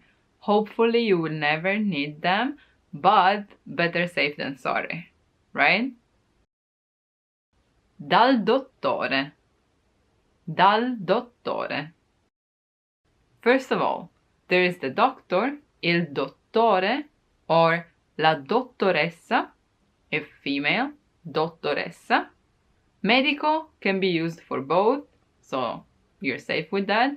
Medico, medico. The nurse is infermiere, if a man, infermiere, or infermiera, infermiera, if a woman. And you will be referred to as il paziente, the patient, right? Or la paziente, if you are a woman. Now, that being said, let's talk about symptoms. I sintomi. I sintomi. As in English, when you feel something, you have it, you possess it. So, avere sintomi. To have symptoms. Which may be, for example, il raffreddore. Raffreddore. From freddo, raffreddore. A cold. To have a cold. Avere il raffreddore. Avere la febbre. To have a fever. La febbre. Febbre. Avere la tosse. Avere la tosse. To have a cough. Like this. Also, this may also turn into a verb. Tossire. Tossire. To cough. Tossire. If you already know that you have the flu, then you may just say that ho l'influenza, ho l'influenza, where influenza is flu, but more in general, and if you don't really know what you have and you don't know how to say that, just remember, ho male di, ho male di, it hurts. Male in this case means pain. Dolore, pain, dolore. Ho male di or al, depending on the preposition, we're gonna check that together too. Or mi fa male, il or la. Mi fa male, it hurts. Ho male di may be translated as I have something something ache. For example, ho mal di testa. Ho mal di testa. I have an headache. While if you say mi fa male la testa, mi fa male la testa, my head hurts. That's the difference, but the meaning is the same. Still means that you're in pain, okay? If it's not your head, it may be mi fa male la pancia. I have a bellyache. A stomachache. Mi fa male lo stomaco. Ho mal di stomaco. Ho mal di denti. Toothache. Denti. Ho mal di gola. Sore throat. Ho mal di gola. Gola. Throat. Mal d'orecchie. You can see. Mal d'orecchie. Ears. Orecchie. Or mal di schiena. My back hurts. Mal di schiena. And this is something that you may say in response to cosa ti fa male? What is hurting? Cosa ti fa male? Or cosa le fa male if they're being polite to you. So you know that if they're asking that to you, or che sintomi hai? What symptoms do you have? Che sintomi ha? And you can start and describe what you're feeling. Some other useful words that you may encounter once you've expressed what is hurting may be ricetta. Ricetta. I know, it's the same word as recipe, but in this case it means prescription. Ricetta. We may specify that with ricetta medica. Ricetta medica. So medical recipe, which is a prescription, I would say you can assume that from the context. Ricetta. So in Italy you need la ricetta, the prescription, to go to la farmacia, the pharmacy, la farmacia. and buy the medicines, so le medicine, medicine, medicine, not medicamenti. It may be understood anyway, but it's called medicine, medicines. Medicines that may come in the form of powder, in polvere, powder, tablets, commonly referred to as pastiglie, pastiglie, or compresse, compresse. Then there are drops, let's say gocce, medicina in gocce, gocce, drops, or a syrup, sciroppo, sciroppo. And lastly, something that you want to be careful about is if you have to take those medicines a stomaco pieno or a stomaco vuoto. A stomaco pieno means with a full stomach, so after a meal, after eating, and a stomaco vuoto, it's on an empty stomach. Stomaco vuoto. Now, again, hoping that you will never need this, let me know in the comments if there's something in particular that you want to know. Thank you for watching. Remember to like and subscribe. Make sure to click the link in the description, download the PDF lessons, and learn many useful expressions for your daily life. I see you soon. Ciao ciao. Bye bye. Hi everyone, welcome back to Italian Pod 101. My name is Daisy. Mi chiamo Daisy. Mi chiamo Daisy.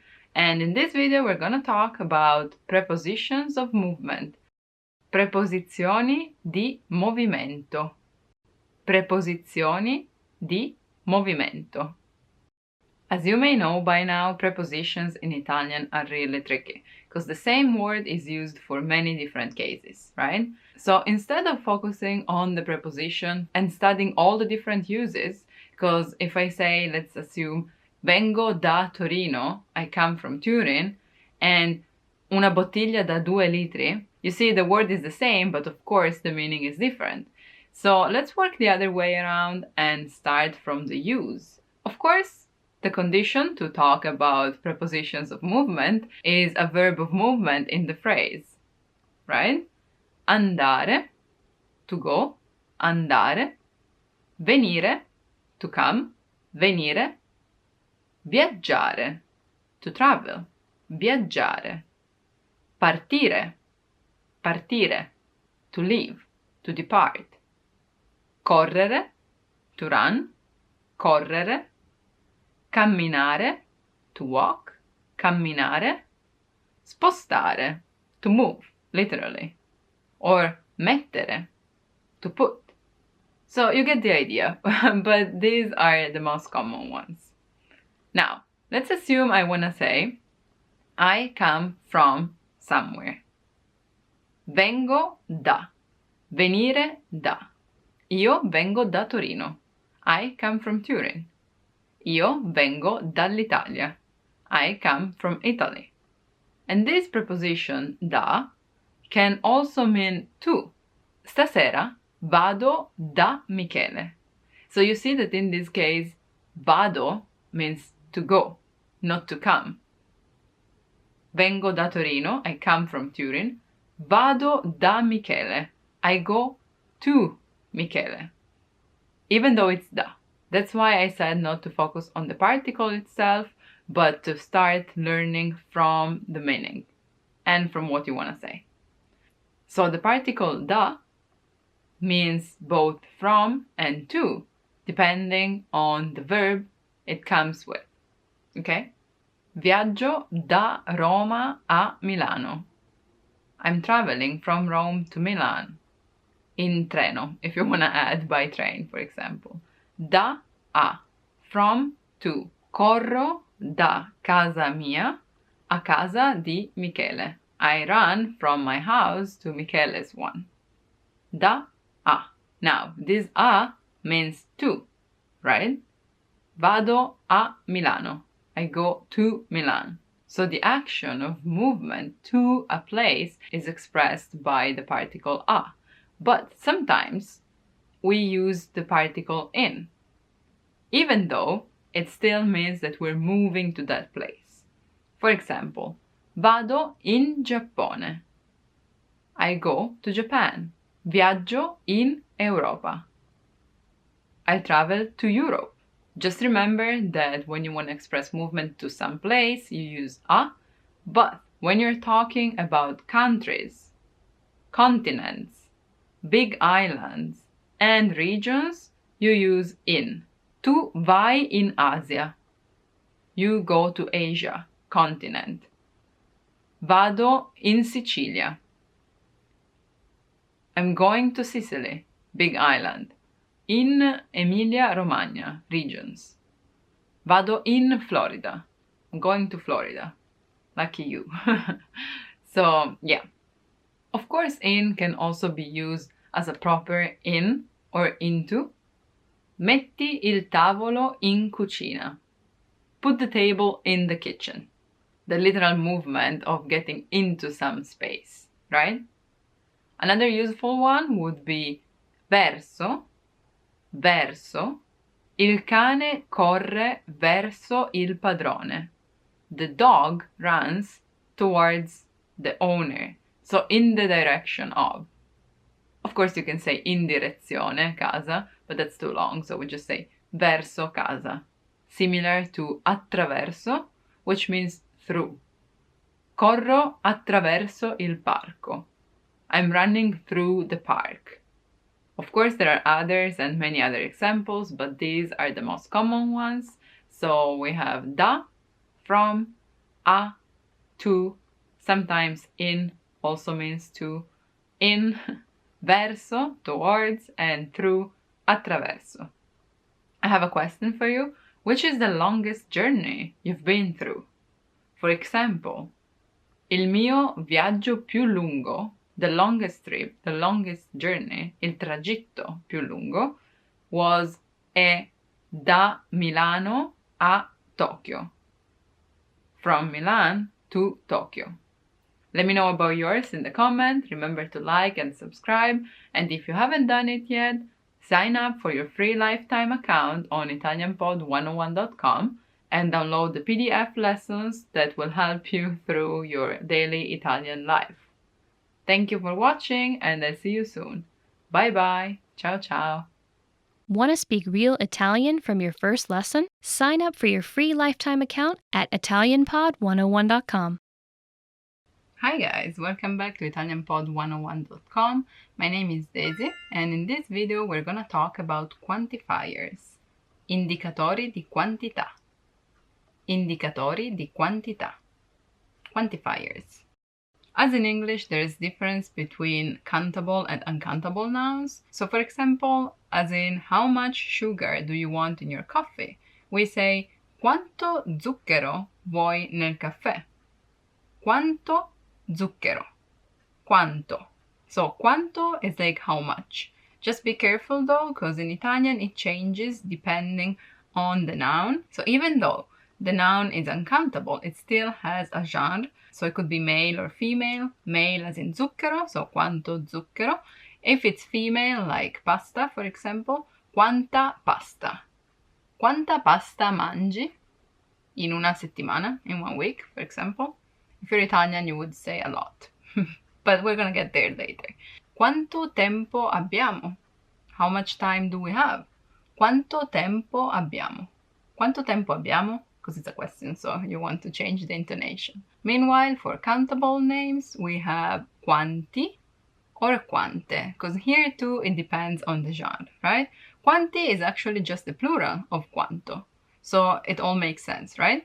Quanti cucchiaini di zucchero vuoi? So to take the same example as before, just with a different noun, not how much sugar, but how many spoons of sugar do you want in your coffee? Quanti cucchiaini di zucchero vuoi nel caffè? Quanti cucchiaini? While if I ask you quante sorelle hai, how many sisters do you have? Because sorella is female, so sorelle, the plural form, quante sorelle. And we covered the question. For the answer, let's assume you eat a lot of pasta. because you're Italian. So you say mangio molta pasta. Mangio molta pasta. You see here too, molta ends with A because pasta also ends with A. Mangio molta pasta. I eat a lot of pasta. Not countable, right? Uncountable. While mangio molte mele, I eat a lot of apples. And also, if you just want to say he eats a lot, you don't have to add anything. Lui mangia molto. Lui mangia molta pasta. Lui mangia molto zucchero. Molto. In the same way, you can also use tanto. Lui mangia tanto zucchero. Lui mangia tante mele. It's interchangeable. Molto and tanto, you can use it as you prefer. My tip is to use tanto because if you cannot pronounce molto in a perfect way, you may be misunderstood, and if you say morto, it means dead. So yeah, molto or tanto, a lot of. While if you want to say too much, so not only tanto, but too much, you don't say tanto, molto, or molto tanto, it becomes troppo. Troppo. Lui mangia troppe mele. He eats too many apples. Lui mangia troppa pasta. He eats too much pasta. Troppo. Another common one, enough, is abbastanza. Abbastanza. Enough. Quanto hai dormito? How much did you sleep? Abbastanza. Enough. Quante ore hai dormito? Enough. You don't have to go specific, so you don't have to say how many hours you slept. You can just say enough, abbastanza. While when someone is giving you something, let's assume I'm filling your plate with pasta, because that's what we do. And if you don't want more than what I'm giving you already, you don't say abbastanza. I mean, you can say abbastanza and we still understand what you're saying, but you say basta, like stop. But you see, the word is the same. Basically, basta is inside abbastanza, which means it's enough. Basta is also enough. But if you say that, like basta, like that, it's kind of like enough is enough. So just go with abbastanza when you're asked something, okay? And going down and down with our quantity, if it's not troppo, so too much, or molto, a lot, or enough, abbastanza, then we have un po', which comes from un poco, which is a little, a few. For example, do you want some wine? Vuoi del vino? Just a bit. Solo un po'. Solo un poco. Solo is just, but you can also just say poco. A bit. Poco. And we usually do this. Poco. I'm a bit confused. Sono un po' confuso. I'm a bit confused. Un po' confuso. A bit confused. Quanti parenti hai in questa città? How many relatives do you have in this city? Pochi. A few. Pochi. A few. You can say un po' here too, but if you say pochi, you're referring to relatives. Pochi parenti. That's why it changes. Same as molto, that becomes molta with pasta. Poco, for example, poco tempo, poca pasta. But if you go with un po', the short version, you don't have to change it. Quanto tempo usi per studiare l'italiano? How much time do you use to study Italian? Un po'. I know, you don't have to hide. But I hope that this video could help you, even if solo un po', even if just a little. And if you want to learn even more, just click the link in the description, download our PDF lessons, and learn how to have real Italian conversations with native speakers. Thank you again for watching. Remember to like and subscribe if you haven't, and I'll see you soon. Ciao ciao. Bye bye. Hi guys, welcome back to ItalianPod101.com. My name is Daisy. Mi chiamo Daisy. Mi chiamo Daisy. And in this video I'm gonna teach you how to write a postcard in Italian. Scrivere una cartolina. Scrivere una cartolina. So first things first, cartolina is postcard, cartolina, and francobollo is the stamp that you need to send the cartolina, okay? You can buy cartoline, which is the plural for postcards, in tabacchi, or sometimes, of course, in souvenir shops, but sometimes even at edicola or giornalaio, which is the newspapers. When you address your friend in Italian, it's nice to start with caro and then you put the name. Like in a letter. Cara Daisy. Let's assume you're writing a postcard to me. Cara Daisy. If you don't want to put the name, maybe you can just write cara amica or amico. Or if you find this a bit formal, just go with ciao. Ciao Daisy, comma. Ciao amico, comma. Virgola. Ciao Daisy. Come stai? Of course you know that they're not gonna answer to the postcard, but still it's nice, like an opening to ask how are you doing? Come stai? Or come state if you are referring to the whole family. But if you don't wanna touch anything personal, just skip it and go on. I'd suggest, because that's what we usually write, to give a hint about what you're doing or how's the weather or where you are. For example, sono nel mio hotel a Roma.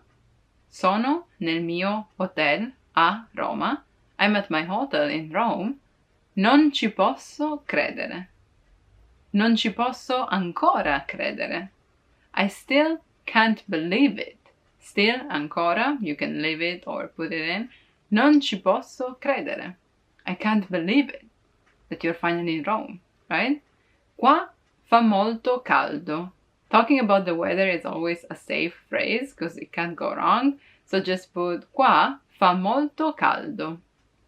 Qua fa molto caldo. Here is very hot. Or qua fa molto freddo. Qua fa molto freddo. Here is very cold. If you like to write a bit more, maybe you can say what you visited or what you ate that day. For example, oggi abbiamo visitato il Colosseo. Today we visited the Colosseum. Era enorme. È enorme. È enorme. It's huge. Or oggi ho mangiato la carbonara. Today I ate carbonara. Oggi ho mangiato la carbonara. Era fantastica. It was amazing. Era fantastica. As you know, a postcard has to be short, it's not a letter. So for closure, I'd suggest something like mi diverto molto. Mi diverto molto. I'm having a lot of fun. Ma non vedo l'ora di vederti. Or vedervi. But I can't wait to see you. Ma non vedo l'ora di vederti. And maybe, or instead of vederti, so to see you, non vedo l'ora di raccontarti tutto. I can't wait to tell you everything. Non vedo l'ora di raccontarti, to tell you, tutto. Everything. Something else that you can use as a closing is saluti. Saluti. So instead of one greeting, un saluto, it's just greetings. Saluti. But the meaning is the same. Saluti da Roma. Or saluti da, I can't say my name because I'm writing to myself. So saluti da Marco. Greetings from Marco. Or un bacio. A kiss. It's not too much. I mean, for Italians, it's fine. Just write baci, like kisses, which is just a greeting, as you know. Or un abbraccio, a hug. Or if you want to keep it more formal, just write ci vediamo presto. I see you soon. We'll meet soon. A presto. A presto. See you soon. A presto. Don't forget to sign it with your name. On the right, you have the address, l'indirizzo, while on the left, it's your message, right? Also, don't forget to ask for an international stamp, so francobollo internazionale or per l'estero, for other countries. And you're done. Just keep enjoying your trip And if you want to learn more useful Italian, just remember to click the link in the description, download our PDF files, and learn how to speak everyday Italian language. I hope this was useful and that you will actually have the chance to write a postcard from Italy. We'll be waiting for you. Thank you for watching and thank you for liking and subscribing. I know you are doing that. Please do that. And I'll see you soon. Ci vediamo presto. Hi guys, welcome back to ItalianPod101.com. My name is Daisy. Mi chiamo Daisy. Mi chiamo Daisy. And in this video, we're gonna talk about loan words in Italian. Prestiti linguistici. Prestiti linguistici. We're talking about all those words that are not technically Italian, since they come from another language, a foreign language, in this case English, but they're still in the Italian dictionary because they became normal for Italians too, even though some of them got Italianized, and we're gonna see how. Let's start with saying that it's really easy to spot them because they don't have the plural form. In fact, let's look for example at the most common one, computer, which comes from English. Computer in Italian is never used as computers. Even when we're talking about more than one computer, it's still computer. So when you see that the word doesn't have a plural form, even if it's just with the S, you know that that's a loan, a prestito linguistico. Let's look at the most common ones. For example, passo molto tempo su internet. Passo molto tempo su internet. I spend a lot of time on the internet. On becomes su, internet, without the article. Passo molto tempo su internet. On the internet. Hai sentito che Marco non è più single? Did you hear that Marco is not single anymore? Un incontro tra single. A single meeting. Doesn't mean that it's one meeting, but it's a meeting between single people. Un incontro tra single.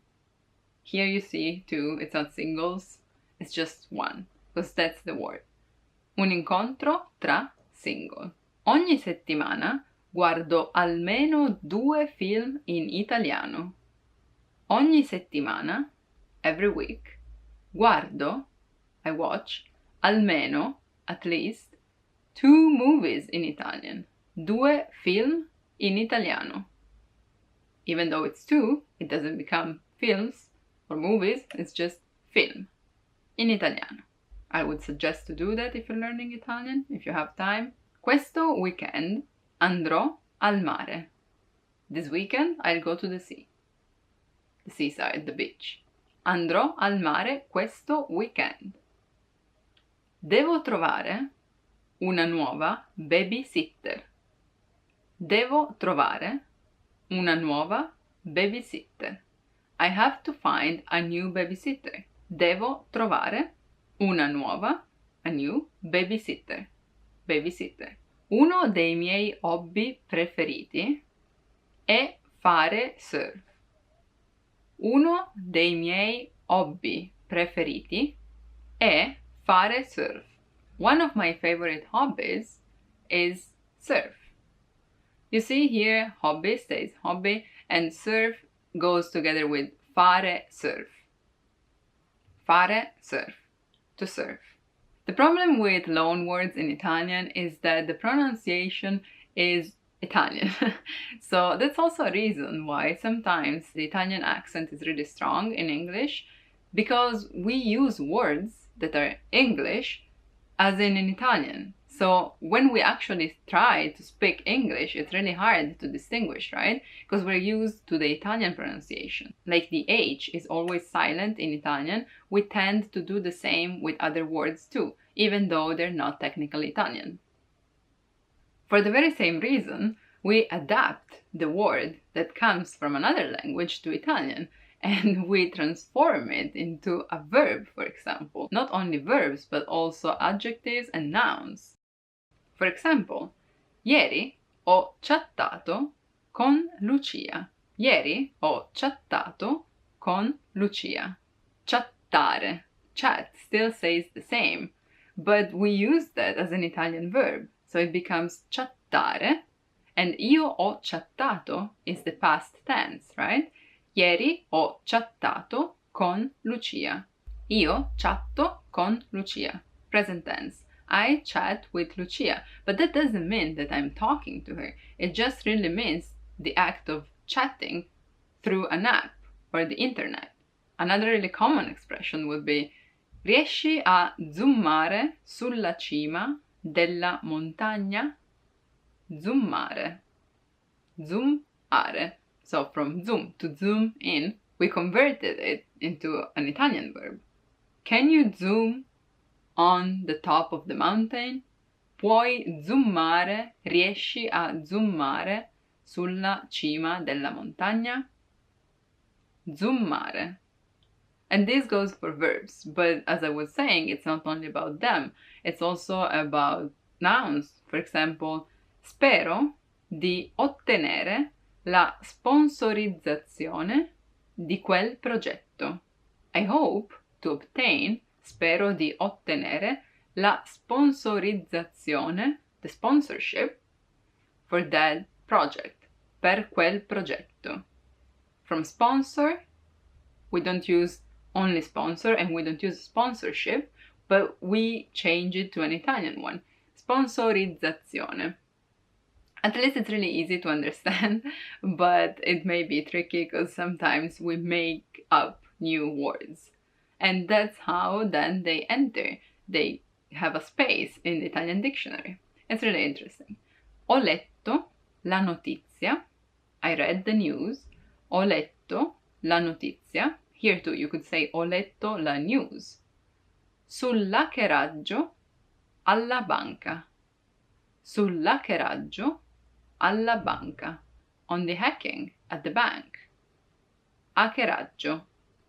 You see, it's not hack, but hackeraggio, because the H is always silent in Italian. Also, you may want to know that this is a sensitive topic in Italian because a lot of people are actually against using loan words because they want to keep using the Italian words that we have for them. For example, instead of saying weekend, we could still use fine settimana, the end of the week, right? Fine settimana. But of course, a lot of people, young people especially, don't miss a chance to use a new word in their phrases. So I think it's really useful for you to know at least the common ones that I just talked about. Let me know in the comments if there's some words that you may want to say just in Italian without using loan words, or if there's actually some loan words that you find really useful. Thank you for watching, and if you still haven't done it, remember to go to ItalianPod101.com, sign up for your free lifetime account, and learn Italian in the easiest, fastest, and most fun way possible. And I'll see you soon! Ciao ciao! Bye bye! Hello everyone, welcome back to ItalianPod101.com. My name is Daisy. Mi chiamo Daisy. Mi chiamo Daisy. And in this video we're gonna talk about some basic sounds in Italian. Vowels. Le vocali. Le vocali. As you may know, the vowels in Italian are 5, so 5 letters, but 7 sounds.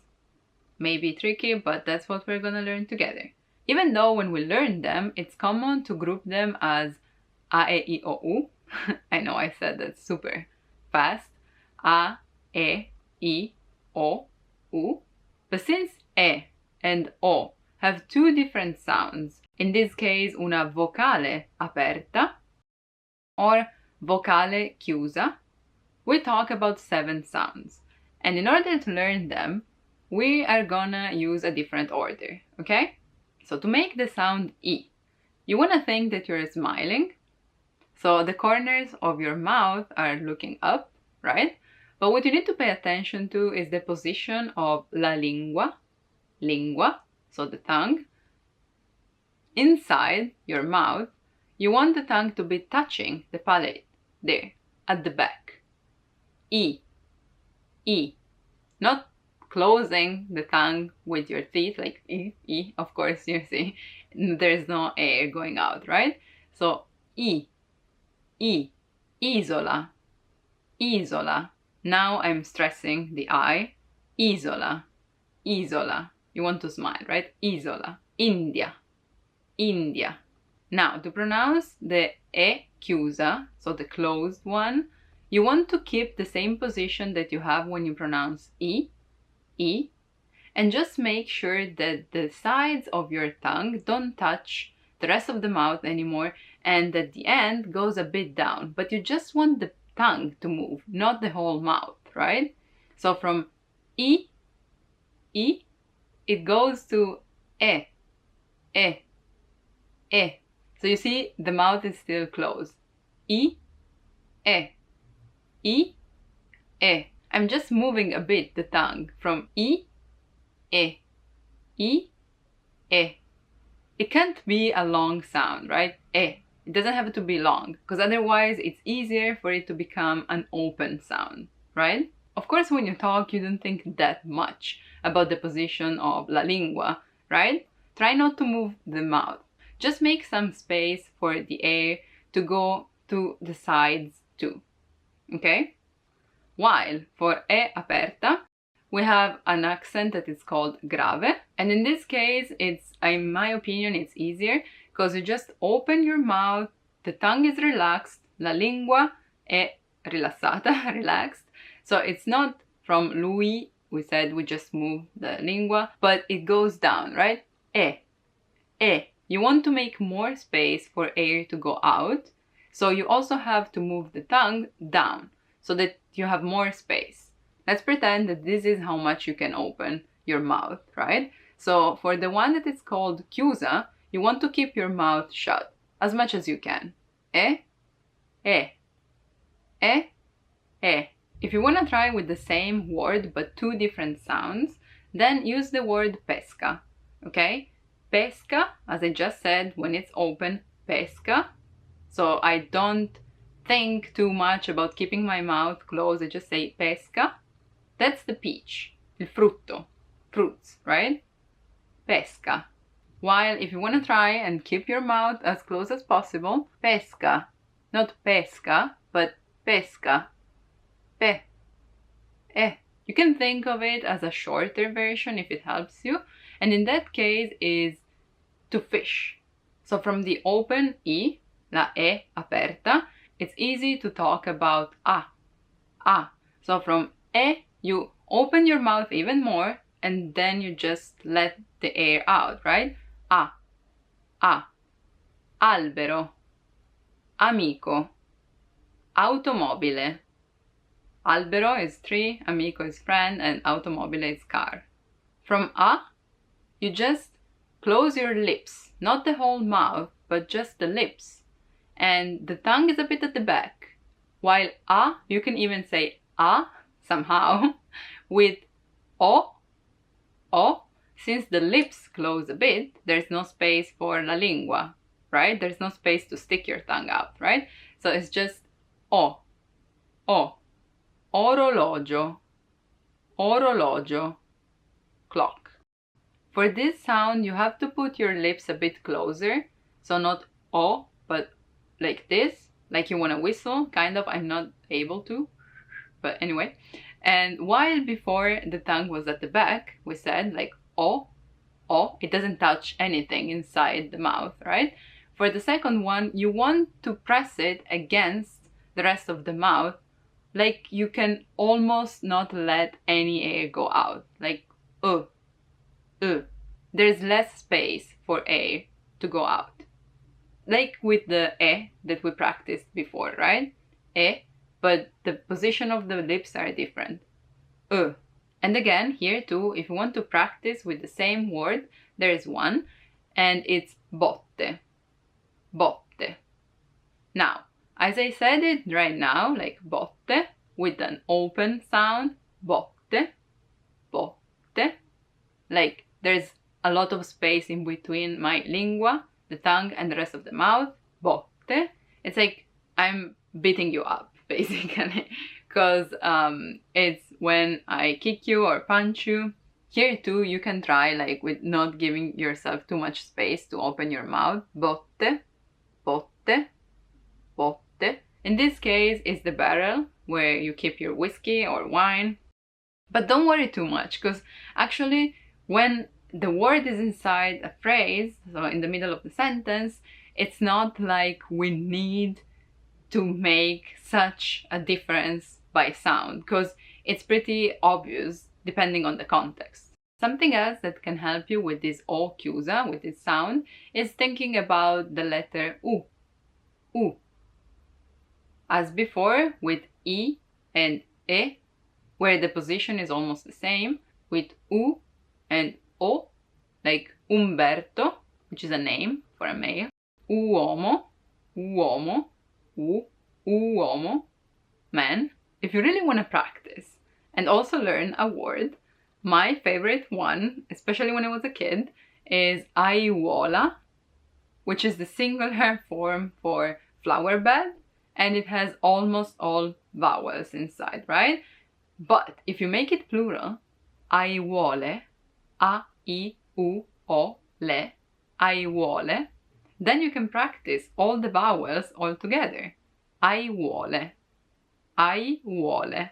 Let me know in the comments which one is the hardest for you to pronounce. Keep practicing, and if you haven't done it yet, remember to go to ItalianPod101.com and sign up for your free lifetime account, so that you can actually learn in the easiest, fastest, and most fun way possible. Please like and subscribe. I'll see you soon. Ciao ciao. Bye bye. Hi everyone, welcome to ItalianPod101.com. My name is Daisy. Mi chiamo Daisy. Mi chiamo Daisy. And in this video we're going to talk about some basic knowledge of Italian language, consonants. Le consonanti. Consonanti. First of all, let's say that there are 16 of them, plus 5 used only for words that come from another language. Let's see their sounds together, starting with the basic ones. B. B. You see what happens here with the lips? B. Bambino. K. K. K. For casa, house, casa, but the K sound can also be pronounced as ch, as in cesto, cesto, which means basket. So when do you pronounce it as a K and when as a ch? When K is followed by A, O, or U, it stays as a hard sound. So it's pronounced as in casa, cuoco, cuoco. You see it has both O and U, cook. While when there is I or I, it's a soft sound, like in cibo, cibo, food, or cena, cena, dinner. Now, the letter I can also be followed by some other vowels. In that case, it's not pronounced, like in ciao, ciao, hi, ciao. You don't say ciao, ciao. So it just modifies the hard sound and it makes it a soft sound, right? Not cow, but ciao.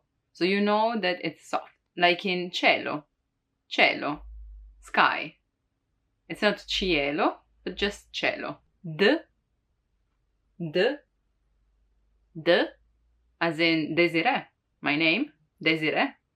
Or dado, dado, dice, dado. D. F, f, f, farfalla, butterfly, farfalla, farfalla. G, g comes from here, g. Sometimes, same as with k, it's pronounced j, and the rules are the same. Gatto, gatto, cat, gonna, gonna, skirt, gusto, gusto, gusto, the taste, the flavor, gusto. Or gustoso means tasty. While with I and I, the sound is soft, like in gelato, gelato, ice cream, gelato. Or giusto, giusto, which means right. So the same gusto with the I becomes giusto, right? Flavor and right. Gusto and giusto. Now, the H is always mute in Italian, so you don't pronounce it, like in hotel, hotel, or as you know, io ho, the verb to have, and when it follows a k or a g sound, it makes it hard, even if it's followed by a vowel, like ke. With the k, there are not so many actually, like chimica, chimica, chemistry, right? Chimica. While if there was no h there, it would be chimica, which is not a word, but just in order for you to understand how the sound works. L, l, l, leone, lion, leone, leone, here before your teeth, leone. M, m, m, m, mamma, mamma, mom, mamma mia, mamma mia, oh my god, or my mom, right? Mamma mia, n, n, n, nonna, nonna, grandma, nonno, grandpa, p, p, p, penna, penna, a pen, Q. Now, Q is always followed by a U in Italian, Q, and there are actually not that many words. Quadro, quadro, like a painting, Q, the one that everyone has problems with. R, r, it's rolled, right? R, r. You have to make it vibrate. You don't have to prolong it too much, rosso, but it still has to roll, rosso. Practice this, rosso. What we say, like to kids when they're not able to do that, to make them practice, is ramarro, marrone. Ramarro is a green lizard. Now I'm emphasizing that, you don't have to say that long. Ramarro, just ramarro, marrone. Marrone is brown, right? So ramarro marrone is an actual like brown-green lizard, which doesn't have to exist, okay? It's just for the sound of the words. Ramarro marrone. S. S. S. We actually have two pronunciations for this letter. One is the most common one. It's called soft one. And it's when the letter is at the beginning of the word, like in sister, sorella, sorella. You see it's the same. Sister, sorella. S. S. Soft one. While there's also a hard one, which is actually more close to a Z sound, a Z, Z, which is when the letter is in between two vowels, when the S is in between two vowels. Like in naso, naso, nose, naso. You see, it's not naso, which would be the S from sorella, sorella, sister, but naso, more like a Z, right? Naso. T. T. T. Televisione. Televisione. Television. V. V.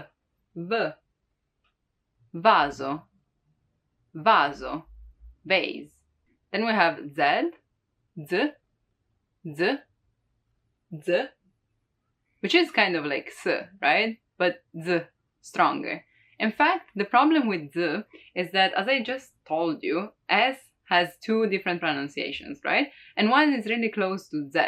So when we pronounce actually the letter Z, it's often heard as a double one, like in stazione, stazione.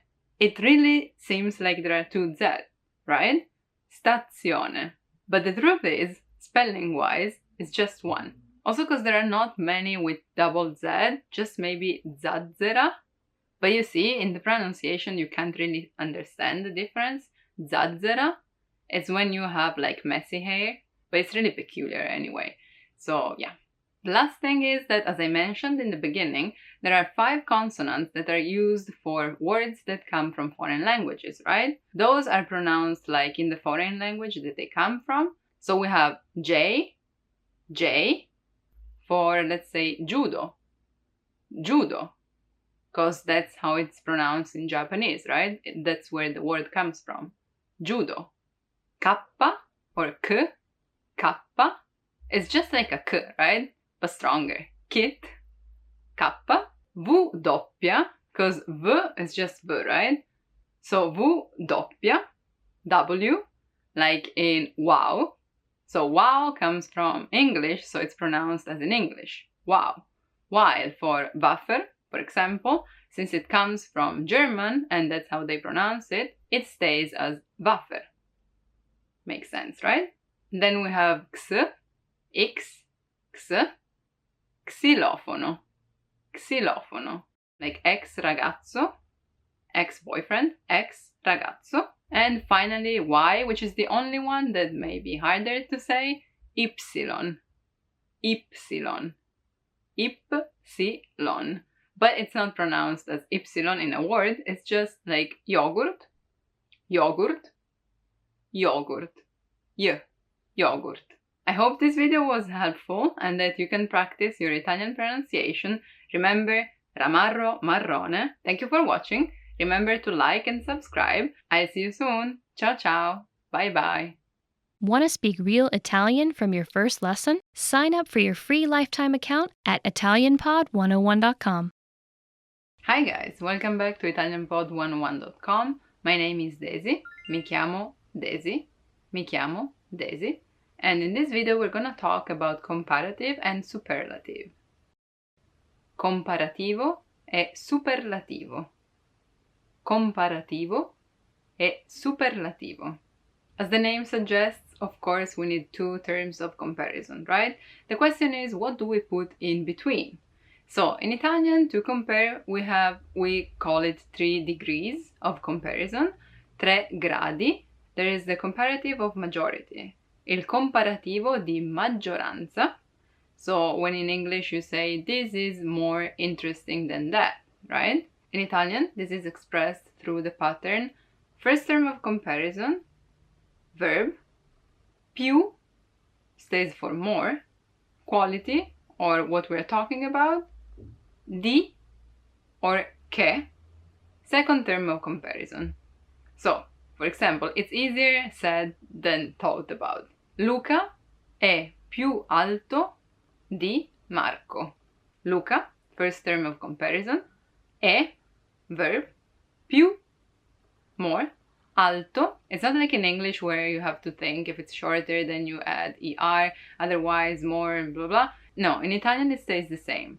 So, alto, più alto, di Marco. Luca è più alto di Marco. Luca is taller than Marco. And if you're curious about a longer word, then we can say la bicicletta è più economica dell'automobile. The bicycle, the bike, is cheaper than a car. La bicicletta è più economica dell'automobile. Now, what you want to pay attention to is when to choose between di and che to express then. But don't worry, there are rules. Di is used when the two terms of comparison are nouns, like in this case, it can be proper noun, so a person, or just a thing, like we just said. Luca è più alto di Marco, noun. La bicicletta è più economica dell'automobile, another noun, right? You also use that with pronouns. For example, io sono più giovane di te. I'm younger than you. I don't know if it's true.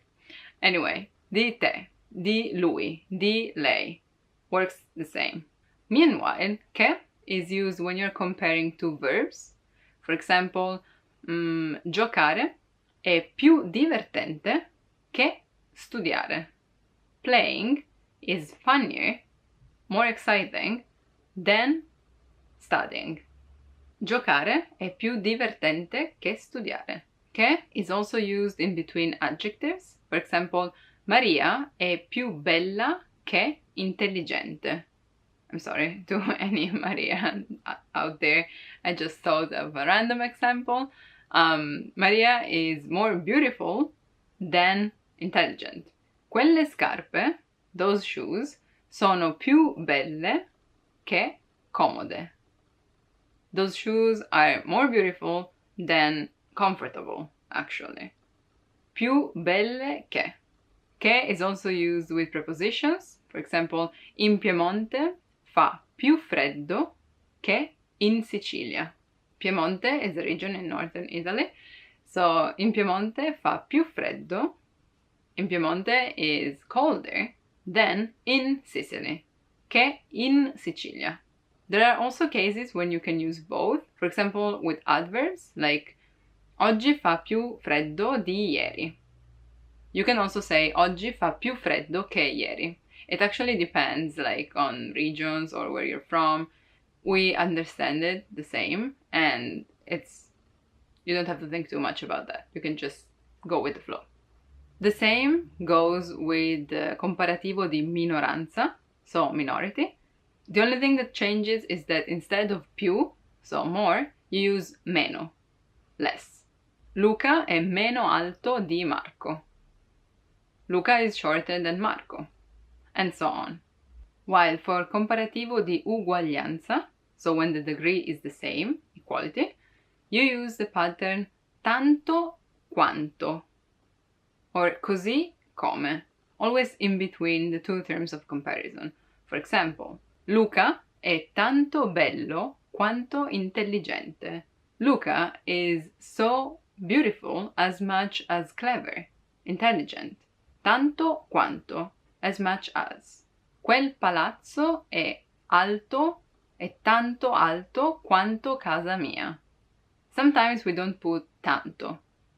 Quel palazzo è alto come casa mia. Non sono tanto bella, non sono bella quanto te. Non sono bella come te. I'm not that beautiful as you. I'm not as much beautiful as you are. I'm not beautiful like you. Non sono bella quanto te. Or non sono bella come te. While, speaking of the superlative, so when you want to express that a quality is possessed to the top, like it exceeds every expectation, like there's no comparison, it's absolute, right? Superlativo. There are actually two types of superlative. As you may know, the relative, il relativo. For example, Maria è la più bella tra le ragazze. Maria is the most beautiful among the girls. So we specify a group in which they are the most beautiful or the most something else, right? L'italiano è la lingua più difficile tra le lingue europee. This may not be true, but Italian is the most difficult language among European languages. The important part is the, la, più, so the most. Più is the same, both for more and most. The thing is, without the article it's just more, with the article is most. La più, il più bello, tra i ragazzi, among the guys, okay? While if you don't want to specify a group, you just want to say that it really is the best, doesn't matter what we're talking about, l'italiano è bellissimo. So you add issimo to the adjective. L'italiano è bellissimo. So you could say l'italiano è più bello del francese. Sorry, no offense. Italian is more beautiful than French. Più bello di. And it's just comparison between two terms, right? L'italiano è la più bella tra le lingue. Italian is the most beautiful among languages. Or l'italiano è bellissimo. Italian is beautiful. L'italiano è bellissimo. Italiano is the most beautiful. It's beautiful. It's superlative. Superlativo, right? And you can use that with everything. Altissimo, purissimo, difficilissimo, complicatissimo. You just add issimo. So let me know in the comments what is the most difficult thing in Italian. Cosa è più difficile in italiano? In my opinion, parlare, in any language actually, parlare è più difficile che capire. So speaking is more difficult than understanding. Let me know your thoughts in the comments. Remember to like and subscribe, and if you want to learn Italian in the fastest, easiest, and most fun way possible, remember to go to italianpod101.com and sign up for your free lifetime account.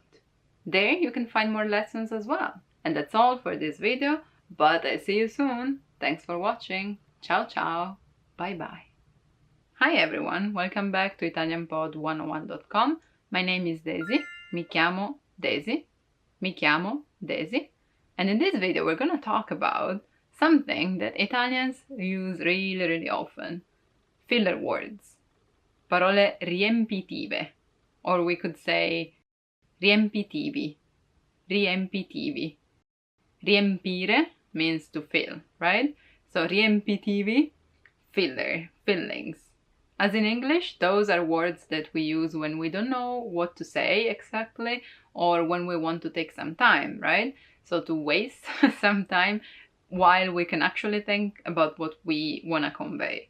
For that reason, even though in some other contexts they may have a meaning, in this case they don't. Basically, you can take them out of the phrase, like off the phrase, and the phrase would still make sense.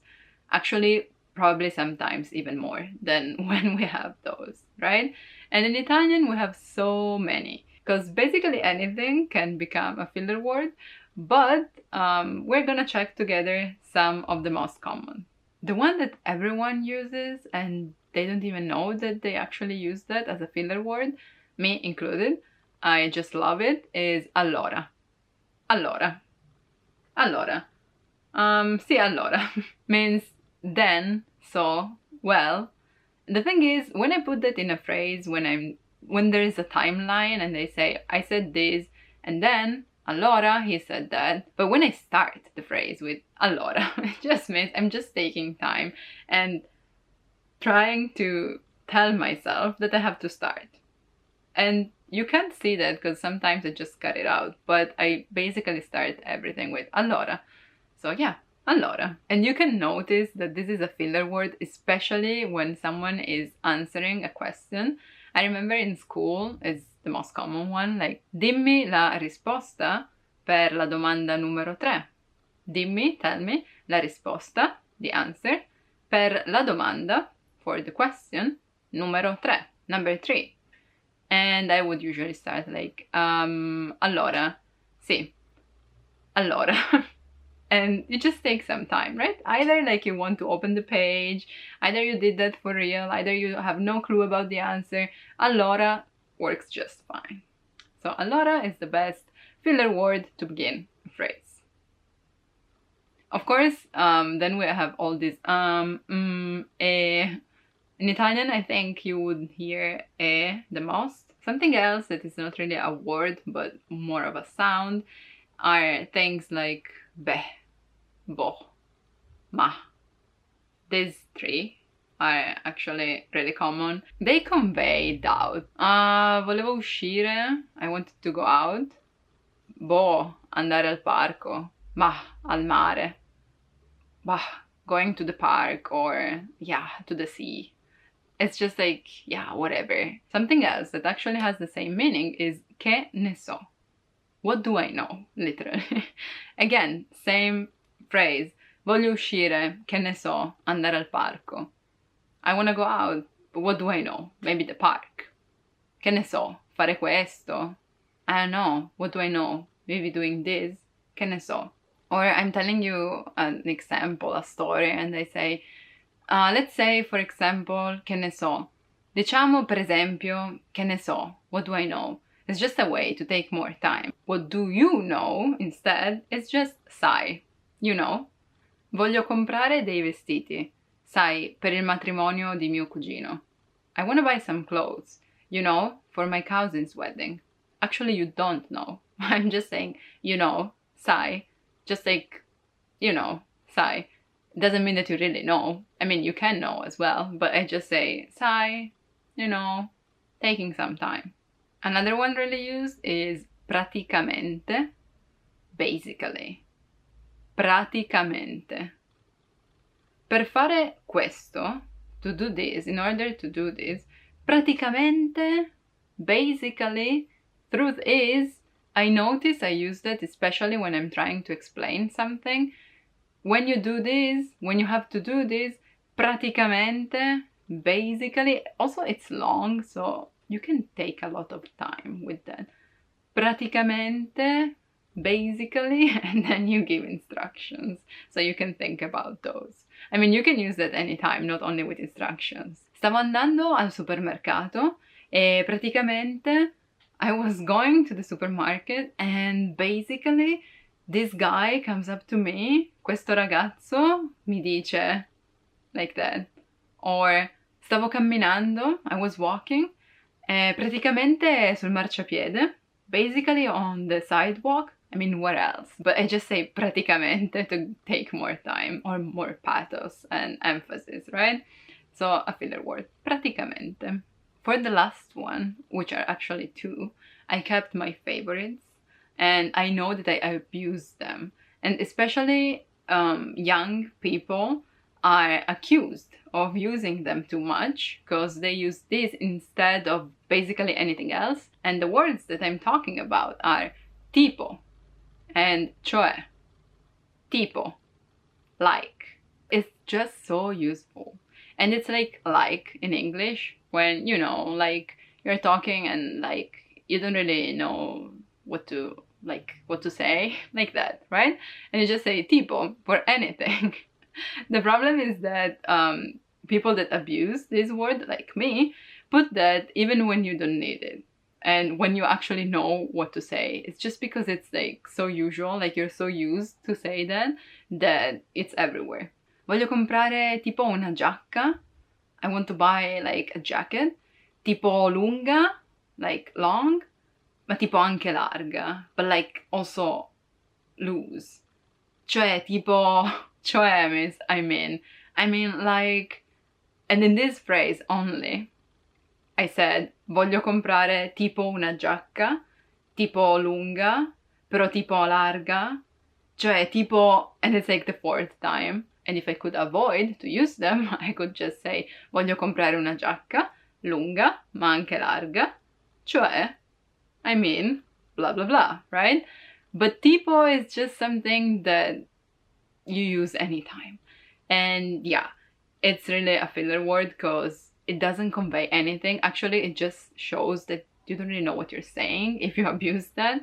But otherwise, you can use it like in the middle, as like, just to take some more time or to make the phrase longer. Tipo, che ne so, praticamente, ecco, allora. And this is just to start talking, right? I mean, you can combine them as long as you want. The problem is that at some point the person you're talking to will stop listening, basically. I don't want you to start abusing them, but if you want to put one or the other here and there while you're thinking about what you want to say, that makes you way more natural. And I also want you to understand that sometimes there's no meaning for some words, so you just have to take them as they are. Tipo. Like tipo, for example. Okay? Let me know in the comments which one is your favorite, or if you have heard some others and you want to discuss them. Thank you for watching, and if you want to know how to have real Italian conversations with Italian native speakers, click the link in the description, check out our PDF lessons, and remember to sign up for your free lifetime account on italianpod101.com. Ci vediamo tipo presto. I see you tipo soon. I'm kidding. I'll see you soon. Thanks for watching. Bye bye. Ciao ciao. Hello everyone and welcome back to italianpod101.com. My name is Daisy. Mi chiamo Daisy. Mi chiamo Daisy. And in this video we're gonna talk about phone call phrases. Frasi al telefono. Frasi al telefono.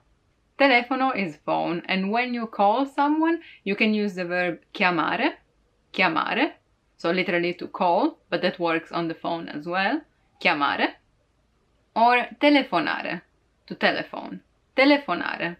Of course, when you talk on the phone, you have to say things depending on the situation and depending on what you want to know, what you want to convey. So it goes like a normal conversation, right? But in this video, we're going to check together the things that you can only hear on the phone. First of all, because it's the most important, but also because it's literally the first thing you say when you pick up the phone is pronto, pronto. It's in between an exclamation and a question, like pronto or pronto. It works both ways. The thing is, pronto means ready. I think Italians are the only ones that have it.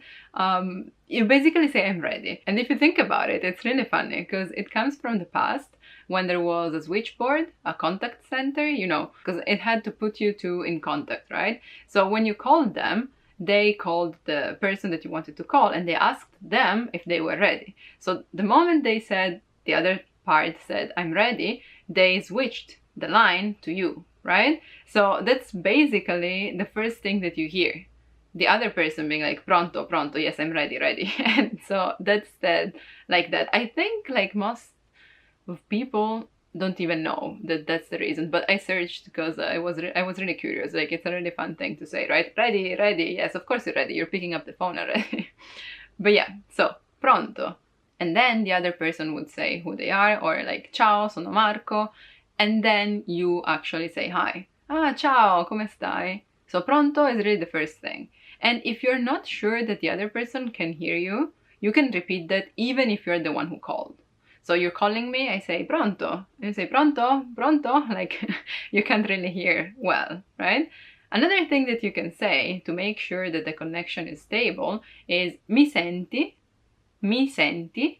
can you hear me? But this is informal. If you want to be more formal, like let's say you don't know the person you're calling, you say mi sente, which is the third person, and as you know, that makes it formal. Mi senti? Mi sente? Sì, sì, ti sento. Or sì, sì, la sento. And then you can start the conversation. If you don't know who's calling and the other person didn't say the name, you can ask, chi parla? Scusi, chi parla?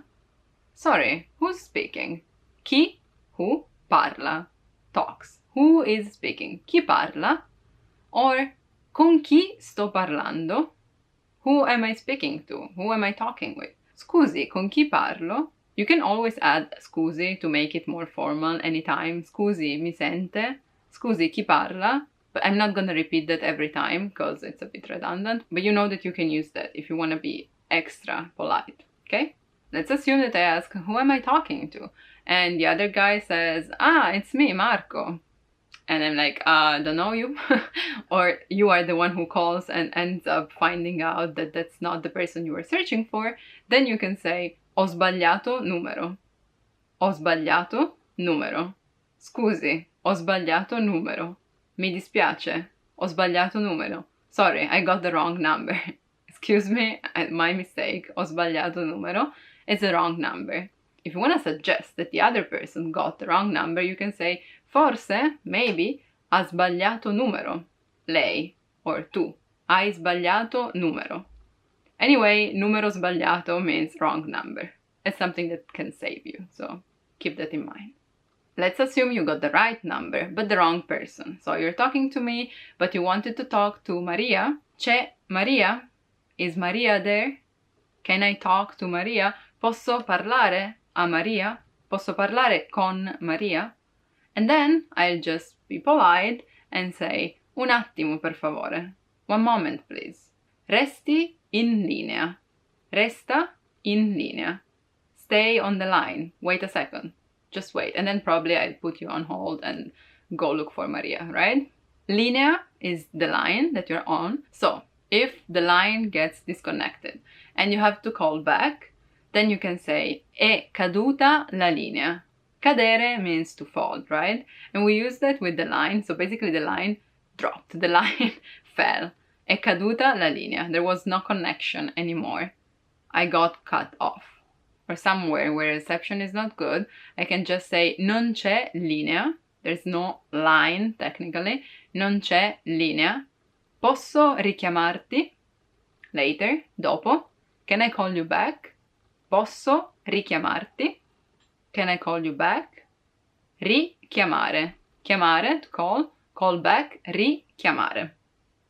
Or something else that we say when we have to call back. Let's say, we agree on getting some pizzas for tonight, and they say, okay, I'm gonna get those. I'll give you a call to let you know when I'll be there, right?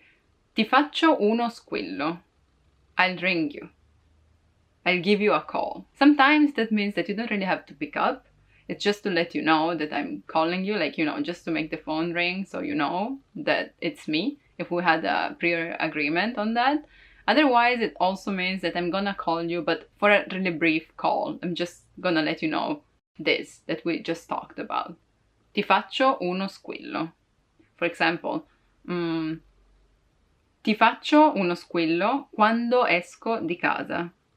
Assuming I'm coming at your place, I'm going to your place, I say I'll ring you, I'll give you a call when I'm going out.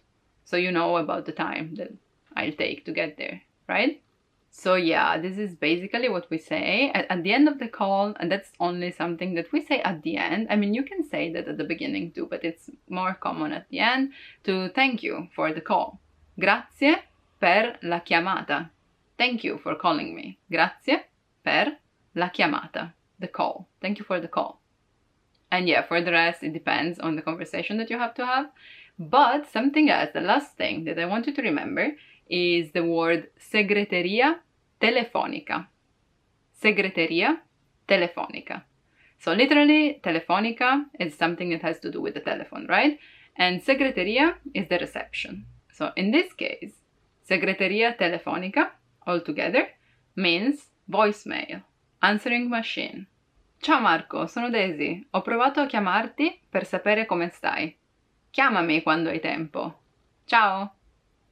That would be a normal voicemail message. Hi Marco, I'm Daisy. I tried to call you to know how you are. Call me when you have time. So yeah, this is basically it about phone phrases.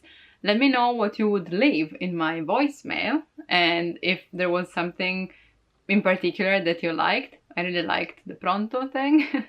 And yeah, I hope you liked it. Thank you for watching. And remember that if you still haven't done it, you can sign up for your free lifetime account on ItalianPod101.com and download our PDF lessons in order to learn Italian in the easiest, fastest, and most fun way possible. I'll see you soon. Bye bye. Ciao ciao. Hi guys, welcome back to Italian Pod 101. My name is Daisy. Mi chiamo Daisy. Mi chiamo Daisy. And in this video, we're gonna talk about things that you should not do in Italy. Cose da evitare. Things to avoid. Evitare.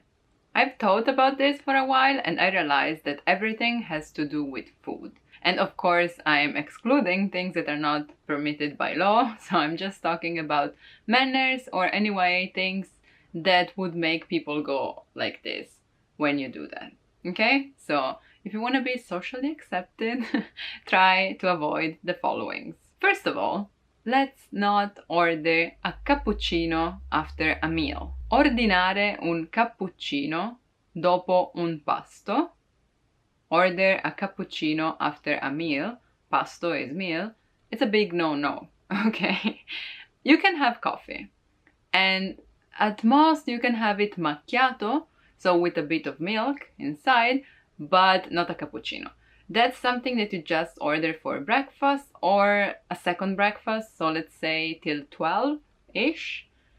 If I hear someone ordering a cappuccino till that time, I'm okay, fine. I'm the first one who does that, actually, because anytime is fine for me, but not after a meal. And if you ask why, it's because we had this belief, and probably it's even true, but anyway, it became a rule not to do that because it's said that milk does not help digestion. So after you eat, you try to avoid a big quantity of milk, okay? So no cappuccino a pranzo o cena. No cappuccino for lunch and dinner. The second thing that it's kind of similar but a bit different is try not to ask for American coffee. Non chiedere, don't ask, un caffè americano. An American coffee. Any time of the day. Okay? I mean, you're free to do what you want, of course. But if you're in Italy, try to go for espresso. And if it's too much for you, ask it a bit longer. We say lungo, un caffè lungo, So it has more water, but still it's really small, okay? It's not like American coffee. Or with milk, as I said before, macchiato, technically stained with a bit of milk on top. Or cappuccino if it's before 12, okay? But try to avoid the word americano and caffè together, mostly because some people don't even know what it is. I mean, we do know what it is, but it's not common to ask for that, so they would just go like, what? Also because I believe americano, sometimes it's a name of a cocktail, but we don't really associate that with coffee. So yeah, don't do that if you don't want people to go like, scusa cosa? Excuse me, what? Okay? And this was about coffee. Now, let's talk about edible stuff.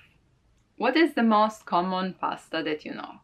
Spaghetti, right? Some people even think that pasta is just spaghetti. Let's say, for everyone, for once and all, it's not true. We have many, many kinds of pasta, right? It's like corta or lunga, penne, farfalle. There are really many, many shapes. Spaghetti is the most common one, okay? Fine. Please, please, please, please, do not cut them. Like, no. In Italy, you see that only sometimes with children. Like, I remember my grandma and my mom used to like cut those because they didn't want me to choke on them. So that was acceptable. But that's the only thing. Like, that's when you do that for kids. But if you're having spaghetti, you commit to eat them in their length. Tagliare gli spaghetti. So, tagliare, cut, gli spaghetti, no. Some people are even upset when you're cooking spaghetti and you break them, like in order to fit them in the pot. That's also something that you should avoid. I mean, some people do that, Italians as well, but a lot of people are just like, you are betraying your country, so you should just leave right now. So if you can avoid to do that, just in case. But for sure, when you're eating them, don't use the knife. And technically, I know it's tolerated and a lot of people do that. Technically, you're not even supposed to use the spoon. So you're not allowed, let's say, to help yourself with the spoon and like turn them on the fork, okay? To wrap them around. You just have to use the fork and the plate. And if you cannot do that, you don't eat spaghetti. I'm sorry. I'm kidding, of course. I'm just saying you can do whatever you want. Another thing that you're not supposed to do, and this applies to all Italians as well, not only you as a tourist or as a foreign, let's all remember that it's not a good manner to rifiutare il cibo, to refuse, to say no thanks to food. Okay? Rifiutare il cibo. Of course, you can refuse that when they're asking you to buy it. But I mean, in a family or like in a group of friends, and especially with grandmas, really endure it and try. Worst thing, just accept it and then take forever to eat that, or just like have a bite and then put it there. It's still better than saying no thanks, because people really get offended and you don't want to do that, right? When we offer you some food, it's because we're really trying to share with you what we have and to show you that we care for you. So unless you're like allergic and you're gonna die if you eat something, that's fine. Try to avoid to refuse food. And coffee as well, you know, when people are just like, hey, let's go grab a coffee, or I'll make you coffee when you go visit them at home. Yes, please. Sì, grazie. Molto volentieri. Gladly. Okay, you can say, no, really, sono pieno, I'm full. And that's kind of acceptable, but you should always have some space. Yeah, come prepared with a big stomach and get ready to eat a lot. But if there is something you should not eat in Italy, okay, not even ask for, like the Americano, but that was for drinking, but for eating, please don't chiedere la pasta Alfredo. Ask for Alfredo's pasta.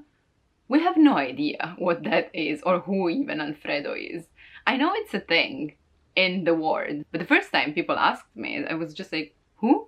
Is it like a famous restaurant or something? It's like the Napolitan sauce, right? I know it's famous all over the world, but it's not what we associate that with. And in particular with Alfredo, we have no clue. Like, Maybe restaurants, because they've been asked a lot, but it's not a thing. So, I mean, you can ask for Alfredo's pasta, but I can't guarantee what you're gonna get. Maybe avoid that, just go with what they have on the menu, or for the classic carbonara, sugo, pesto, and you'll be fine. So those were the 5 things that you should not do in Italy, but I have an extra one which is not related to food, but also really, really important, okay? Non avere fretta. Don't be in a hurry, okay? Like, really, first of all, because you're probably on vacation, so don't do that, it's better for you to relax. But also, if you're living here or if you're visiting for a longer period, just put your mind at ease. Don't be in a hurry, because it's gonna go wrong. I'm not saying that we're all just relaxed and not doing stuff. No, we do have times and schedules, but you have to keep in mind that transportation may not be punctual, like buses, trains, anything. Sometimes there are strikes and people on the street are also really slow, like with the car. Some people just park where they shouldn't, so you maybe can't pass by, or people just stop to say hi to other people that they meet on the street. So relax, okay? Or like people like to talk, right? So even when you're buying something, maybe the guy before you knew the stuff, the clerk, so they're talking a bit. Relax, take your time.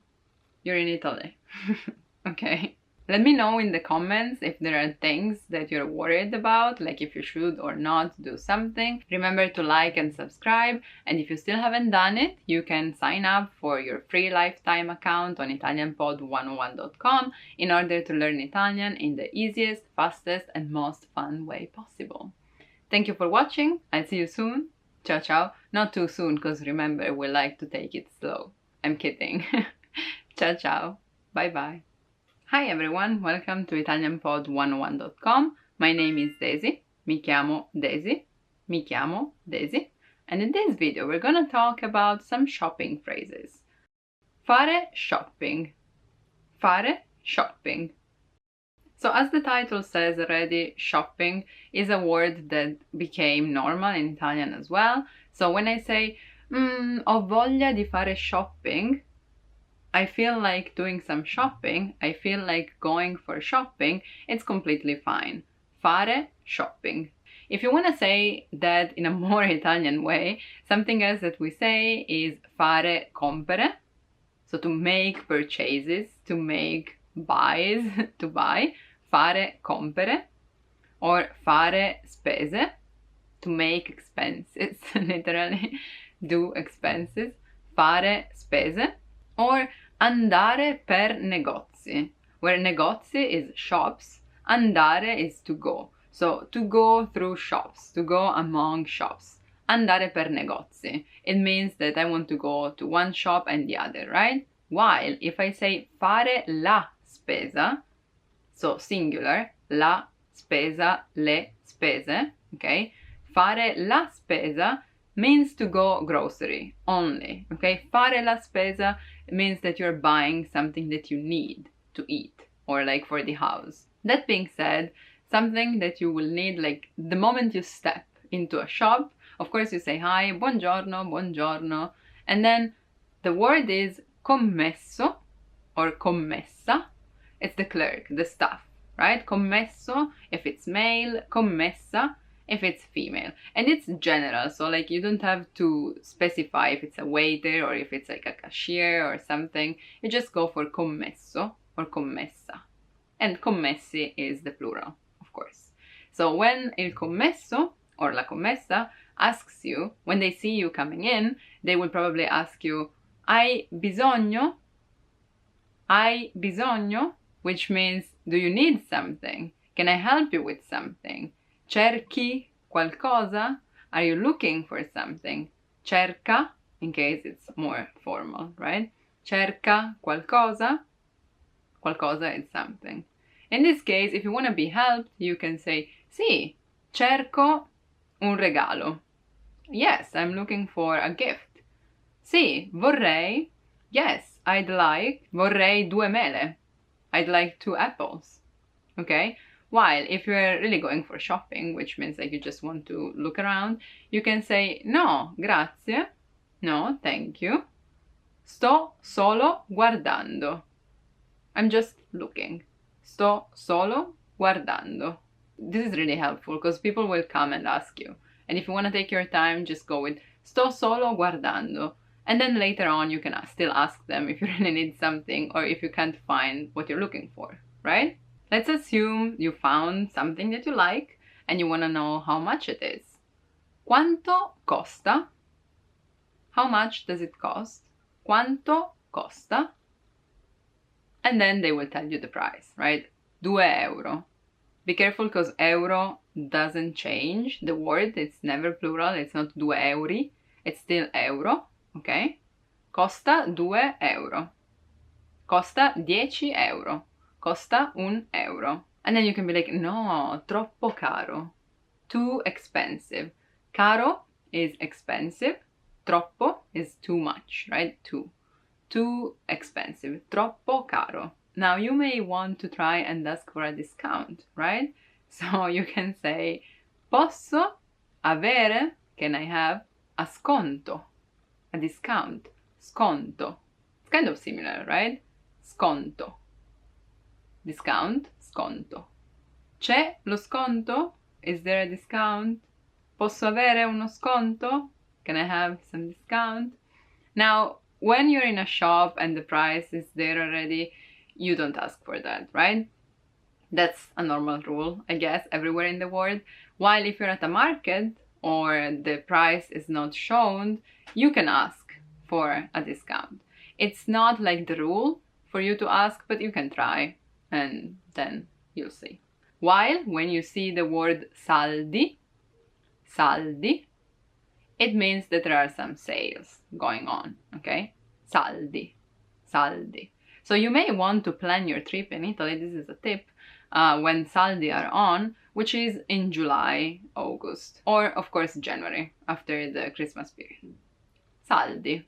So if you don't want to say that that's too expensive, but still want to ask for something cheaper, you can say c'è qualcosa, is there, di più economico? Cheaper, più economico. Economico is cheap, so più economico is cheaper. Is there something cheaper? C'è qualcosa di più economico? Just asking, you know? For example, when you're looking for a gift, you can give an idea of how much you want to spend.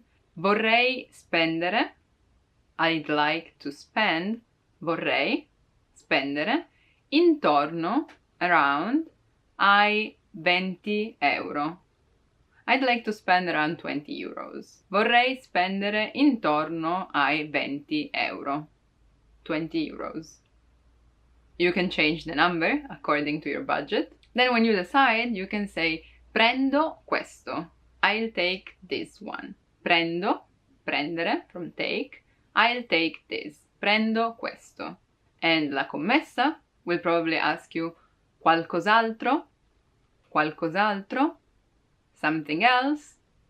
You can say no, thank you, no, grazie, basta così, this is enough, basta così, that will be all, basta così, or sì, anche, blah blah blah. Yes, something too. Anche means too.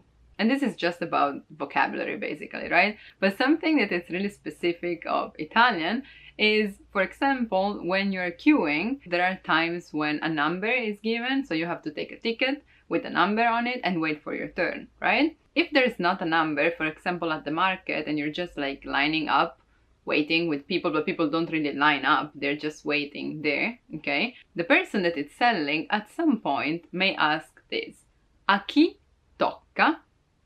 A chi tocca?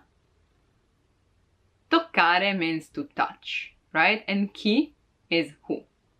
A chi tocca literally means who is the one that has to be touched. Okay? But don't worry, no one will touch you. It just means who's next, whose turn it is. We can also say è il mio turno, it's my turn, turno, tocca a me. It's my turn again, but literally it is time for me to be touched. But that doesn't mean what it means literally, okay? Remember this, because I find it really funny when I think about it, but it just means it's my time, it's my turn. Tocca a me. You have to imagine that the turn is something physical and now it's touching you, like go for it. It's on you now. So the turn is touching you, okay? Tocca a me. Related to this, sometimes you can see something like prendere il numero per essere serviti. Take the number, take the ticket to be served, okay? Prendere il numero per essere serviti, to be served. Let's say you found something to buy, now it's time to pay. Pagare, pagare, to pay. Posso pagare con carta? Can I pay by card? Can I pay with a card? Posso pagare con carta? No, solo contanti. No, cash only. Contanti is cash. Solo contanti. Nowadays it's common to use the card in many places, but it's not as common as in America, for example. So yeah, be ready to always have some cash on you, especially if you go to markets, which in my opinion are the best place to buy stuff in Italy, because you can see people talking to each other, screaming sometimes, but it's really lively, okay?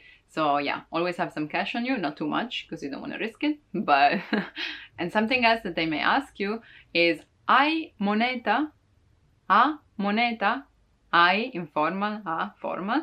Moneta is coins. So do you have some coins? Let's assume you're paying by cash and you just have a big note. Banconota, banconota is note. They ask you for some coins. Moneta, moneta. Of course, this is just in general, like how the flow of buying, of shopping would go, with some phrases here and there. There are many specific words that depends on the shop that you're in, but as last, I want you to remember this. You can see that sometimes in shops, but it's a general rule, okay? Controllare il resto prima di uscire. Controllare, check, il resto, the change, prima, before, di uscire, exiting. So check your change before going out, okay? I mean, this is a general rule, but it's always nice to remember this. Controllare il resto. Resto, change. If you want to learn more essential phrases that you would need in a daily conversation in Italian, just click the link in the description and download our PDF lessons. Thank you for watching. Remember to like and subscribe, and I'll see you soon. Ciao ciao. Bye bye. Want to speak real Italian from your first lesson? Sign up for your free lifetime account at ItalianPod101.com.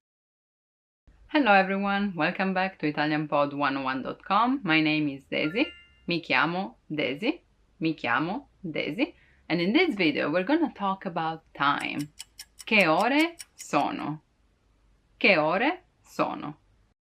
Che ore sono? It's a question. What time is it?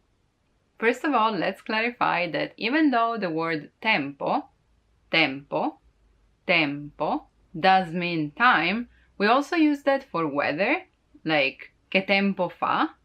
How's the weather like? So we don't say che tempo è for time, but we use the word ore, which is hours. The good news is that you don't have to worry about singular or plural, because you can either say che ora è, so singular, un'ora, an hour, che ora è, or che ore sono, plural, hours, che ore sono.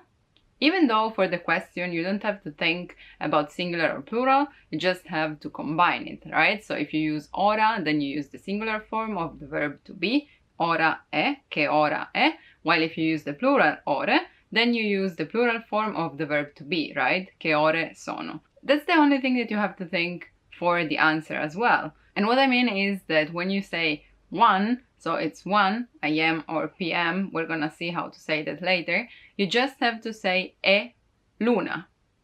È luna. Because it's singular, right? Just 1 hour. So è luna. And that's the only case when you use e. For the rest, you just use sono, plural, because it's always more than one if it's not l'una, right? Follow me. For example, sono le 2, sono le 2, it means it's 2 o'clock. Che ore sono? Sono le 10. What time is it? It's 10.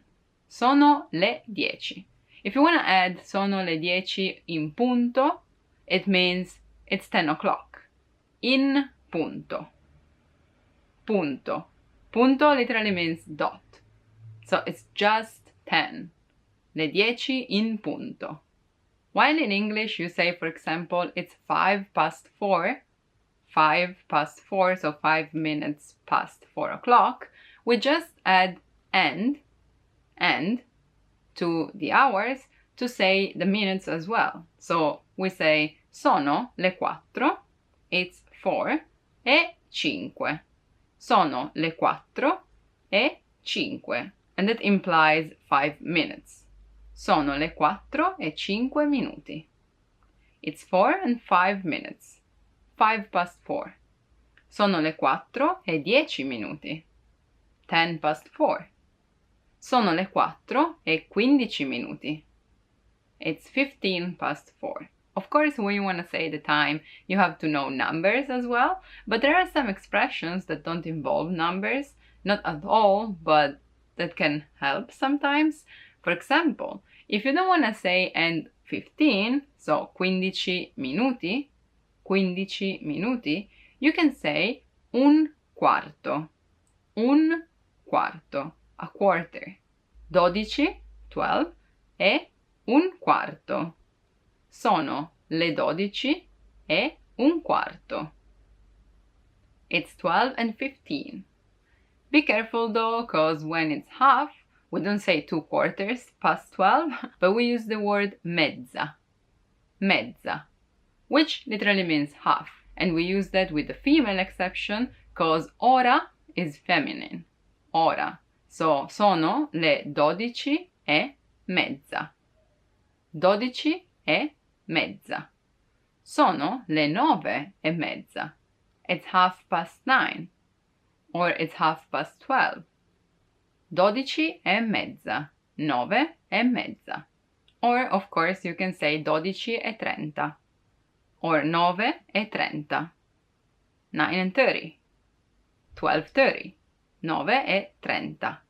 While if it's 12:45, so you can either say 12:45, 45, or you can say 1:45. E l'una meno un quarto. Meno literally means less, minus. So it's 1 minus a quarter. Minus a quarter. E l'una meno un quarto. L'una meno un quarto. 15 minuti all'una. 15 minutes to 1. And this meno word, which as I said means minus, can be used with other numbers as well. For example, le 2 meno 10. 10 minutes to 2. Le 3 meno 5. 5 minutes to 3. Le 3 meno 5. Of course, when you're asking what time it is, it's kind of obvious, like if it's day or night, right? But if you want to specify, you can say è l'una del mattino, it's 1 a.m. Mattino is morning, del mattino, so of the morning, l'una del mattino, or l'una del pomeriggio, afternoon, del pomeriggio, pomeriggio. And talking about parts of the day, we have mattino, as we just said, it's morning. Let's say, odio svegliarmi presto al mattino. I hate waking up early in the morning. Odio, I know it's a strong word, but it's true. Odio, I hate. Svegliarmi, waking up. Svegliarmi. Presto, early, presto. Al mattino, in the mornings. Odio svegliarmi presto al mattino. Let me sleep. In the middle of the day, we have midday. Mezzogiorno. As I said before, mezza means half, but also in the middle. So, mezzogiorno. The half of the day. In the middle of the day. Mezzogiorno. Then we have pomeriggio. Pomeriggio. Afternoon. Afternoon. Pomeriggio. Sera. Evening. Sera. And then notte, when it's night, right? Notte. And same as midday, we have midnight. So if midday was mezzogiorno, midnight will be mezzanotte. Mezzanotte. Mezza just because notte is feminine. Mezzanotte. While mezzogiorno. Dormo, I sleep, sempre, always, before, prima, di mezzanotte. Mezzanotte. I always sleep before midnight. Dormo sempre prima di mezzanotte. That's a good habit, but it's a lie for me. That's why I hate waking up early in the morning. So if you don't want to ask what time it is, but at what time something happens or happened, then you use the expression a che ora. Literally, at what time? A che ora. What time does the movie start? A che ora inizia il film? A che ora, what time, inizia il film? Does the movie start? So, I have a question for you. A che ora sei nato? What time were you born? A che ora sei nato? Io sono nata, I was born, alle 8 di sera. I was born at 8 o'clock in the evening. Io sono nata alle 8 di sera. I was born at 8 o'clock in the evening. Thank you for watching. I hope this video was useful. My advice is to go and revise numbers as well, because that's something that you need to tell the time. And if you want to be able to have real Italian conversations with native speakers, just click the link in the description and download our PDF lessons to learn Italian in the fastest, easiest, and most fun way possible. I'll see you soon. Thank you for watching. Bye bye. Ciao ciao. Hello everyone, welcome back to ItalianPod101.com. My name is Daisy. Mi chiamo Daisy. Mi chiamo Daisy. And in this video we're gonna talk about money. So keep watching and discover about living costs in Italy. Il costo della vita in Italia. Il costo della vita in Italia. So the first thing that you need to live in a country or to live anywhere else in the world is a place to stay at, right? So let's talk about rent. Rent is affitto, affitto in Italian. To rent is affittare, affittare. The owner is called proprietario, proprietario. I know this is hard to say, but it's also kind of satisfying to pronounce it. Proprietario. Proprietario. The owner, while you, the tenant, would be called affittuario. Affittuario. The one that lives in, the one who rents. From affittare, which is to rent, right? The price of the rent really depends on the city and the region that you're in. And of course, if it's in the city, it's more expensive than outside. But on average, we can say that it's 10 euros per meter square. Per square meters, this. That means that for a house that it's about 50 square meters, you're supposed to pay at least 600 euros, okay? Some more useful vocabulary can be contratto, contratto, contract, that you have to sign to have a rent, and something that you want to confirm before you sign is the amount of spese condominiali. Spese condominiali. The condo phase, buildings expenses, because sometimes they're not specified, and that's when you will pay more than what you expected. which is not a nice surprise. So better ask before about spese condominiali. Spese condominiali, which are usually about 50, sometimes even more, but it depends on the building, of course. Then we have the bills. So bollette, bollette. Bollette are the bills. We have acqua, water, acqua, gas, it's just gas. And for electricity, we don't really say elettricità, but luce, luce, the light, luce, gas, acqua. That's the three main things that you have to pay for. And maybe we want to also put the internet, which is internet in Italian as well. And we can count about, let's say, 100 euros for that. 100 euro, 100 euros, 100 euro. Of course, that also really depends on the usage that you do of it, like how much you spend, how much energy you use. But that's also something that is going to be cut if you can share the house with someone, right? Something else that we need to talk about is transportations, trasporti, trasporti. Here too, it really depends on the city. It goes from 20 to 50 euros per month for the monthly pass for buses and trains. So let's say 50 in the worst case scenario, and the pass is called abbonamento. Abbonamento.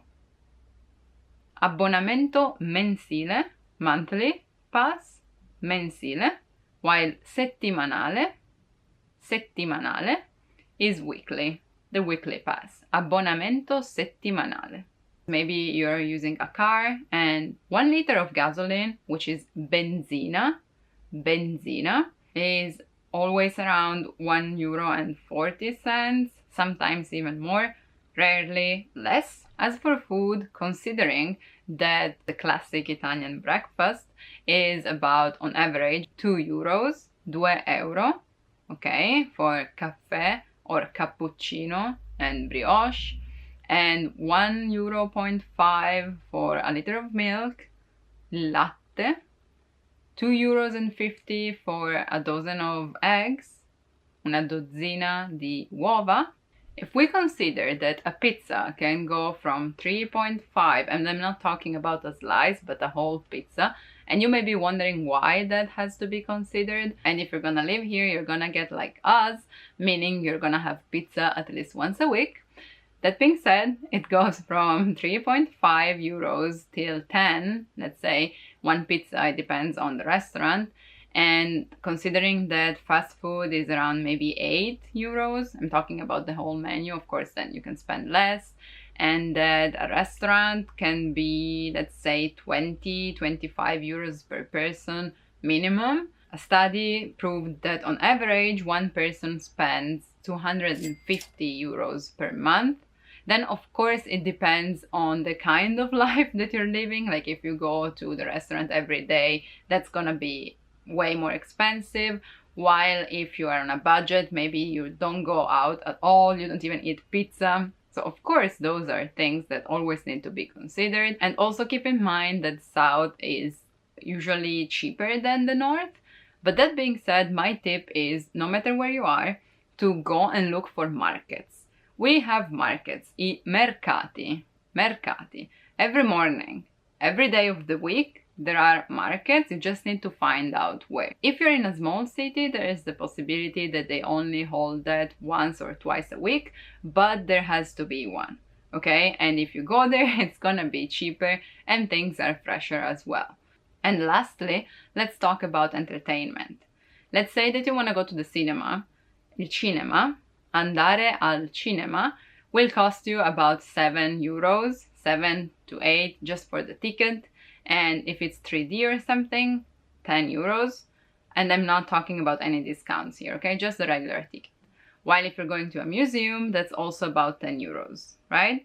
Here, my tip is to look for not even coupons, even though there are some, but just for the days. For the cinema, usually it's Wednesday, But for museums, depending on the city, in my city, for example, in Turin, the first Tuesday of the month, they're free. So that's my tip there. Just gather information, just check. Go to the info point in your city, check online. There are always days when there are discounts. Discounts, by the way, which is another important word if we were talking about budget, is sconti. Sconti. So, let's try to sum the expenses, le spese, spese. If we have affitto, we said 600 euros, but let's say you are gonna split it with someone. So let's say 300 euros. Then we add 100 for bills, ok? Quindi affitto 300 euro. Plus 100 euro per le spese, for utilities, 400, right? 400. Let's say 50 euro, 50 euros for transportations, and 250 for food, 250 cibo, and let's add 100, 100 for entertainments, so divertimenti. With this only, we're about 800 euros, right? We're around 800 euros, 800 euro. But we're not counting any expenses for daily life and, let's say, clothes, and if you need to buy books for school or anything else, right? So we're just talking about the bare minimum, 800 euros, and salaries are usually around, let's say, 1,200, 1,200, 1,200, starting at, it should. Then sometimes it's even less, and I'm talking about a full time. So yeah, this is just a general idea. Then of course there are many variants that have to be considered, but let's say that to live in Italy you need at least 800 euros a month, 800 euro al mese. Although there are many other details that can be considered, I hope this video gave you a general idea and some useful vocabulary for your life in Italy, for your vita in Italia. And if you want to learn more useful expressions for your future life in Italy, make sure to subscribe and sign up for your free lifetime account on italianpod101.com. Thank you for watching, grazie, and I hope to see you soon. Ci vediamo presto. Ciao ciao, bye bye. Hello everyone, welcome back to italianpod101.com. My name is Daisy, mi chiamo Daisy, mi chiamo Daisy. And in this video we're gonna talk about colors. I colori. I colori. So if you wanna know which is my favorite color, I know you probably don't really care, but you have to keep watching. First of all, let me teach you some useful adjectives that you can use with every color, and then we're gonna check together the colors themselves, okay? So, a color, un colore, can be, può essere, un colore può essere chiaro or scuro. Chiaro, bright, chiaro, or scuro, dark. Scuro, dark. Chiaro, scuro. Chiaro, bright, scuro, dark. For example, spoiler, blu, scuro, blu scuro, or blu chiaro, blu chiaro. Light blue or deep blue, dark blue, okay? Of course, we also have cold colors, colori freddi, freddi, colori freddi, as in freddo, cold, or colori caldi, colori caldi, hot, warm, warm colors, colori caldi. Now, for every color, I'm gonna try and put that into a phrase that is more or less famous, okay? So you're not only gonna learn about colors, but about famous ways of saying. How do you like that? Let's start with the colors that are technically not colors, right? So we have black, nero, nero, nero come la notte, nero come la notte, nero, black as night, come la notte, as the night, nero come la notte. On the contrary, we have bianco, bianco, white, bianco, bianco come la neve, white as snow, bianco come la neve, snow. In fact, Snow White is bianca neve in Italian. And if we want to put the two colors or the two non-colors together, we can say mettere nero su bianco. Mettere nero su bianco. So basically to put black on white, which means to write down, to record, not to just talk about something, but to have it written down, where we can see that. Mettere nero su bianco. To state, basically. Moving on with real colors, we have verde, verde, green, verde. L'erba del vicino è sempre più verde. L'erba, the grass, del vicino, of the neighbor, è sempre, is always, più verde, greener, right? Actually, in English would be the grass is always greener on the other side. We say the neighbor's grass is always greener. L'erba del vicino è sempre più verde. L'erba del vicino è sempre più verde. Giallo, giallo, yellow. Be careful if there is no I in between, is gallo, gallo, which is the animal. So giallo. For example, l'arbitro ha dato un cartellino giallo. The referee gave a yellow card. Un cartellino giallo. Yellow card. Arbitro, referee. L'arbitro ha dato un cartellino giallo. Arancione, orange. Arancione, arancione. L'arancione è il colore dell'autunno. Orange is the color of autumn. Autunno. L'arancione è il colore dell'autunno. As a pumpkin, right? Pumpkin, by the way, is zucca. Zucca. Blu, as I said before, is blue. Yes. Blu. Blu. L'oceano è blu intenso or blu scuro. L'oceano è blu intenso, scuro. The ocean is deep blue, deep blue. Intenso actually means intense, right? But we can use it for colors as well. Blu intenso or blu scuro. Blu chiaro can also be called azzurro. Azzurro, like the sky, is azzurro, light blue, which is my favorite color, but I'm gonna talk about that later as well. Azzurro. Now, talking about sky. Rosso di sera, bel tempo si spera. Rosso di sera, red at night.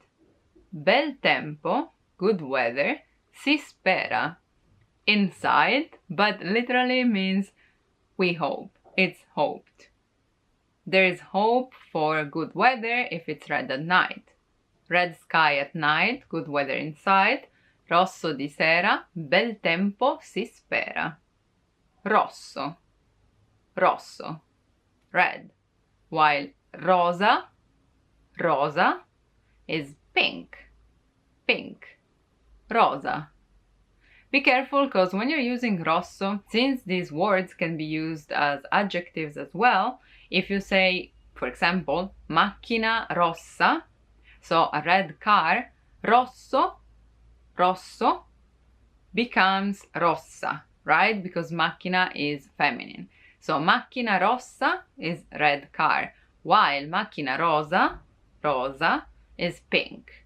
So there is no double S. Double S is for red, while just one S is for pink. Rosa. Z. Rosa. Pink is often associated with girls. Il rosa è spesso associato alle bambine. Il rosa è spesso associato alle bambine. Viola. Viola purple, viola. Sto cercando dei pantaloni viola. I'm looking for purple trousers. Sto cercando dei pantaloni viola. Then we have grigio, grigio, grigio, grey. Il cielo d'inverno è grigio. Sky in winter is grey.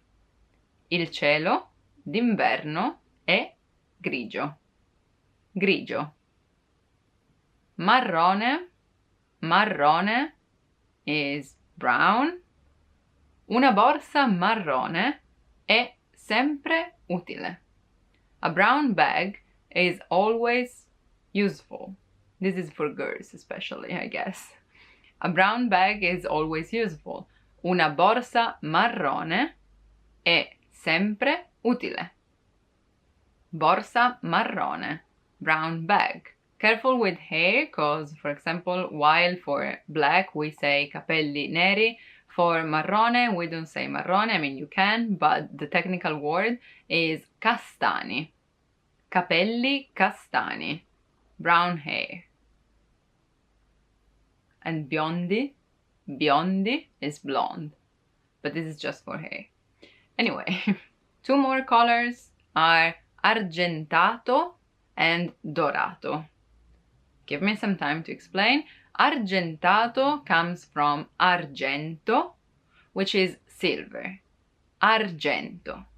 So, if I say la collana è d'argento, la collana, the necklace, è d'argento, means la collana è fatta d'argento. So the necklace is made of silver. La collana è fatta d'argento. Argento, silver. While if I say la collana è argentata, la collana è argentata means that la collana è di colore argento. So the color of the necklace is silver. Argentato just says something about the color, while argento is the material. Be careful about this when you're buying, especially if it's a present. And the same goes for gold. Oro is gold, and dorato, dorato is the color gold. For example, earrings, gli orecchini d'oro, gli orecchini d'oro, the earrings made of gold, orecchini d'oro, while orecchini dorati just means that the earrings are golden, golden color. Okay? And that being said, qual è il tuo colore preferito? Which one is your favorite color? Qual è il tuo colore preferito? Il mio colore preferito è l'azzurro. My favorite color is light blue, but recently, recently, mi piace molto, I like a lot, il grigio. Il grigio. Ma recentemente mi piace molto il grigio. Recently, I like gray a lot. Thank you for watching. I hope this video may come to hand when you're shopping, maybe.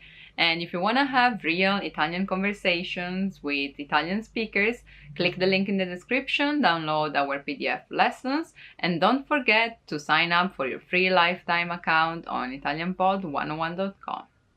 I'll see you soon. Ci vediamo presto. Bye bye. Ciao ciao. Hello everyone, welcome back to italianpod101.com. My name is Daisy. Mi chiamo Daisy. Mi chiamo Daisy. And if you want to live in Italy, follow me, because in this video I'm gonna teach you how to rent an apartment in Italian. Affittare un appartamento. Affittare un appartamento. Affittare is the verb to rent, while rent is affitto. Affitto. Double F. Affitto. And double T. Appartamento is apartment. Appartamento. While casa is used as home, house. Vorrei affittare un appartamento. Vorrei affittare un appartamento. Vorrei affittare un appartamento. I'd like to rent an apartment. Vorrei affittare un appartamento tramite agenzia. Tramite agenzia. Tramite agenzia. Vorrei affittare un appartamento tramite agenzia. Through an agency. Or you can say vorrei affittare un appartamento da privato.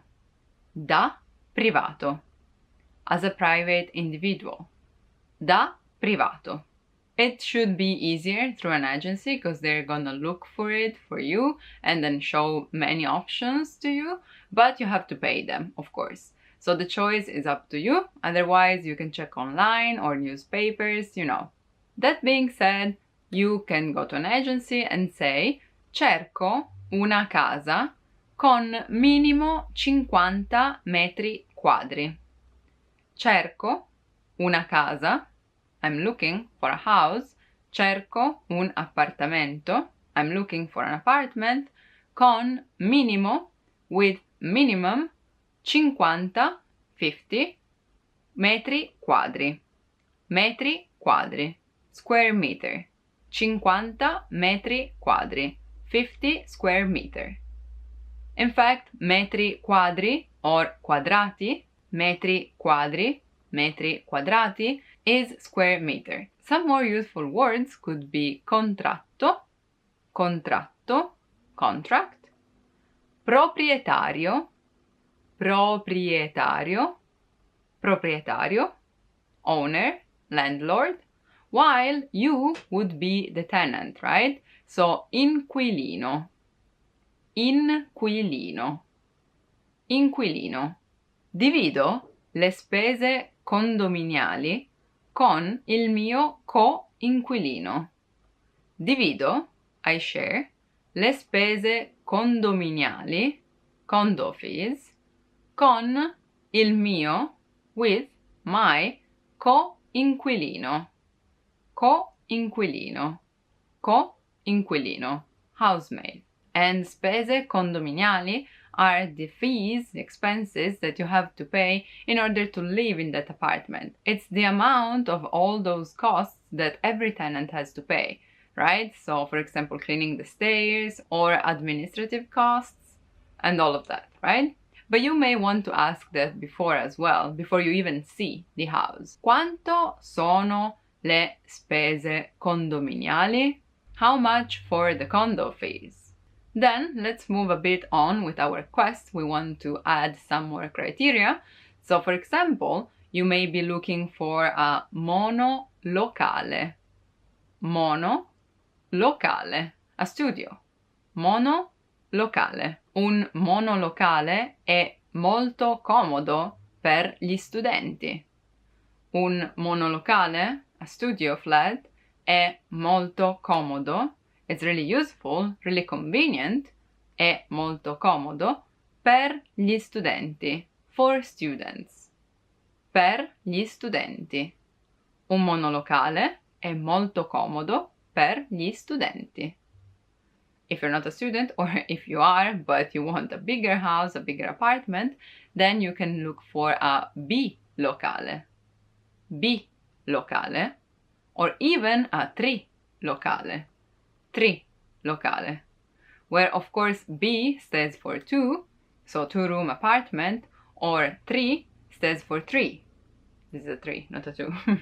Rooms are called stanza, stanza, singular, stanze, stanze, plural, or camera, camera, camere if plural. Stanza or camera are both used for room. For example, io e mio marito, me and my husband, cerchiamo una casa, are looking for a house, cerchiamo una casa con almeno, with at least, 2 camere da letto, 2 bedrooms, 2 camere da letto. Io e mio marito cerchiamo una casa con almeno 2 camere da letto.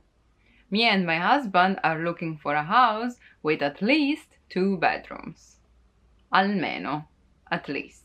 Now, let's assume you found something interesting and you're going to see it, okay? The first thing that you see when you open the door is the entrance. L'ingresso. Ingresso. Entrance. Sometimes, if it's narrow and long, it's a corridoio. Corridoio. Hallway. Corridoio. Another essential thing is il bagno. Bagno. The bathroom. Il bagno è in fondo al corridoio. Il bagno è in fondo al corridoio.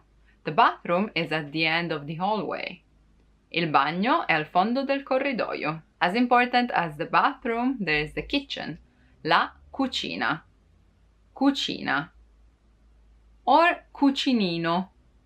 Cucinino, which is a small kitchen, right? Kitchenette. Il cucinino ha tutto quello che ti serve. Il cucinino ha tutto quello che ti serve. The kitchenette has everything you need. Il cucinino, the kitchenette, has everything, ha tutto quello che ti serve. Everything that you need. Then, as we said before, camera da letto, bedroom, camera da letto, where letto is bed and camera is room. La camera da letto è molto luminosa. The bedroom is really bright. La camera da letto è molto luminosa. Living room is salotto. Salotto. Non c'è il salotto. There is no living room. Non c'è il salotto. Ma puoi mettere il divano in cucina. But you can put the sofa in the kitchen. Non c'è il salotto, ma puoi mettere il divano in cucina. And that's about the rooms that compose the house. Some more, let's say, optionals that you can have are, for example, l'ascensore, l'ascensore, ascensore, the elevator. For example, non avere l'ascensore ha dei lati positivi. Not having the elevator has some good points, some bright sides. Actually, I can just think about you having to take the stairs, so being more healthy. But yeah, non avere l'ascensore può avere dei lati positivi. Bright sides, lati positivi. Then there's the garden, il giardino, giardino, garden, giardino. Se hai un cane, if you have a dog, se hai un cane, il giardino è utile. The garden is useful. Se hai un cane, il giardino è utile. And then let's say last but not least, il balcone. Il balcone. The balcony. Balcone. In fact, io amo prendere il caffè sul balcone. Io amo prendere il caffè sul balcone. I love drinking coffee on the balcony. I love having coffee on the balcony. Il balcone. For me, it's the most important criteria, actually, when looking for a house. But that's just me. So I hope this video gave you some useful vocabulary to rent an apartment in Italy. And please let me know in the comments which one is your favorite room. Quale è la tua stanza preferita? My favorite one is the balcony, as I said, even though it's not technically a room. Thank you for watching. Remember to like and subscribe. And if you haven't done it yet, sign up for your free lifetime account on ItalianPod101.com. I'll see you soon. Ciao ciao. Bye bye. Want to speed up your language learning? Take your very first lesson with us. You'll start speaking in minutes and master real conversations. Sign up for your free lifetime account. Just click the link in the description.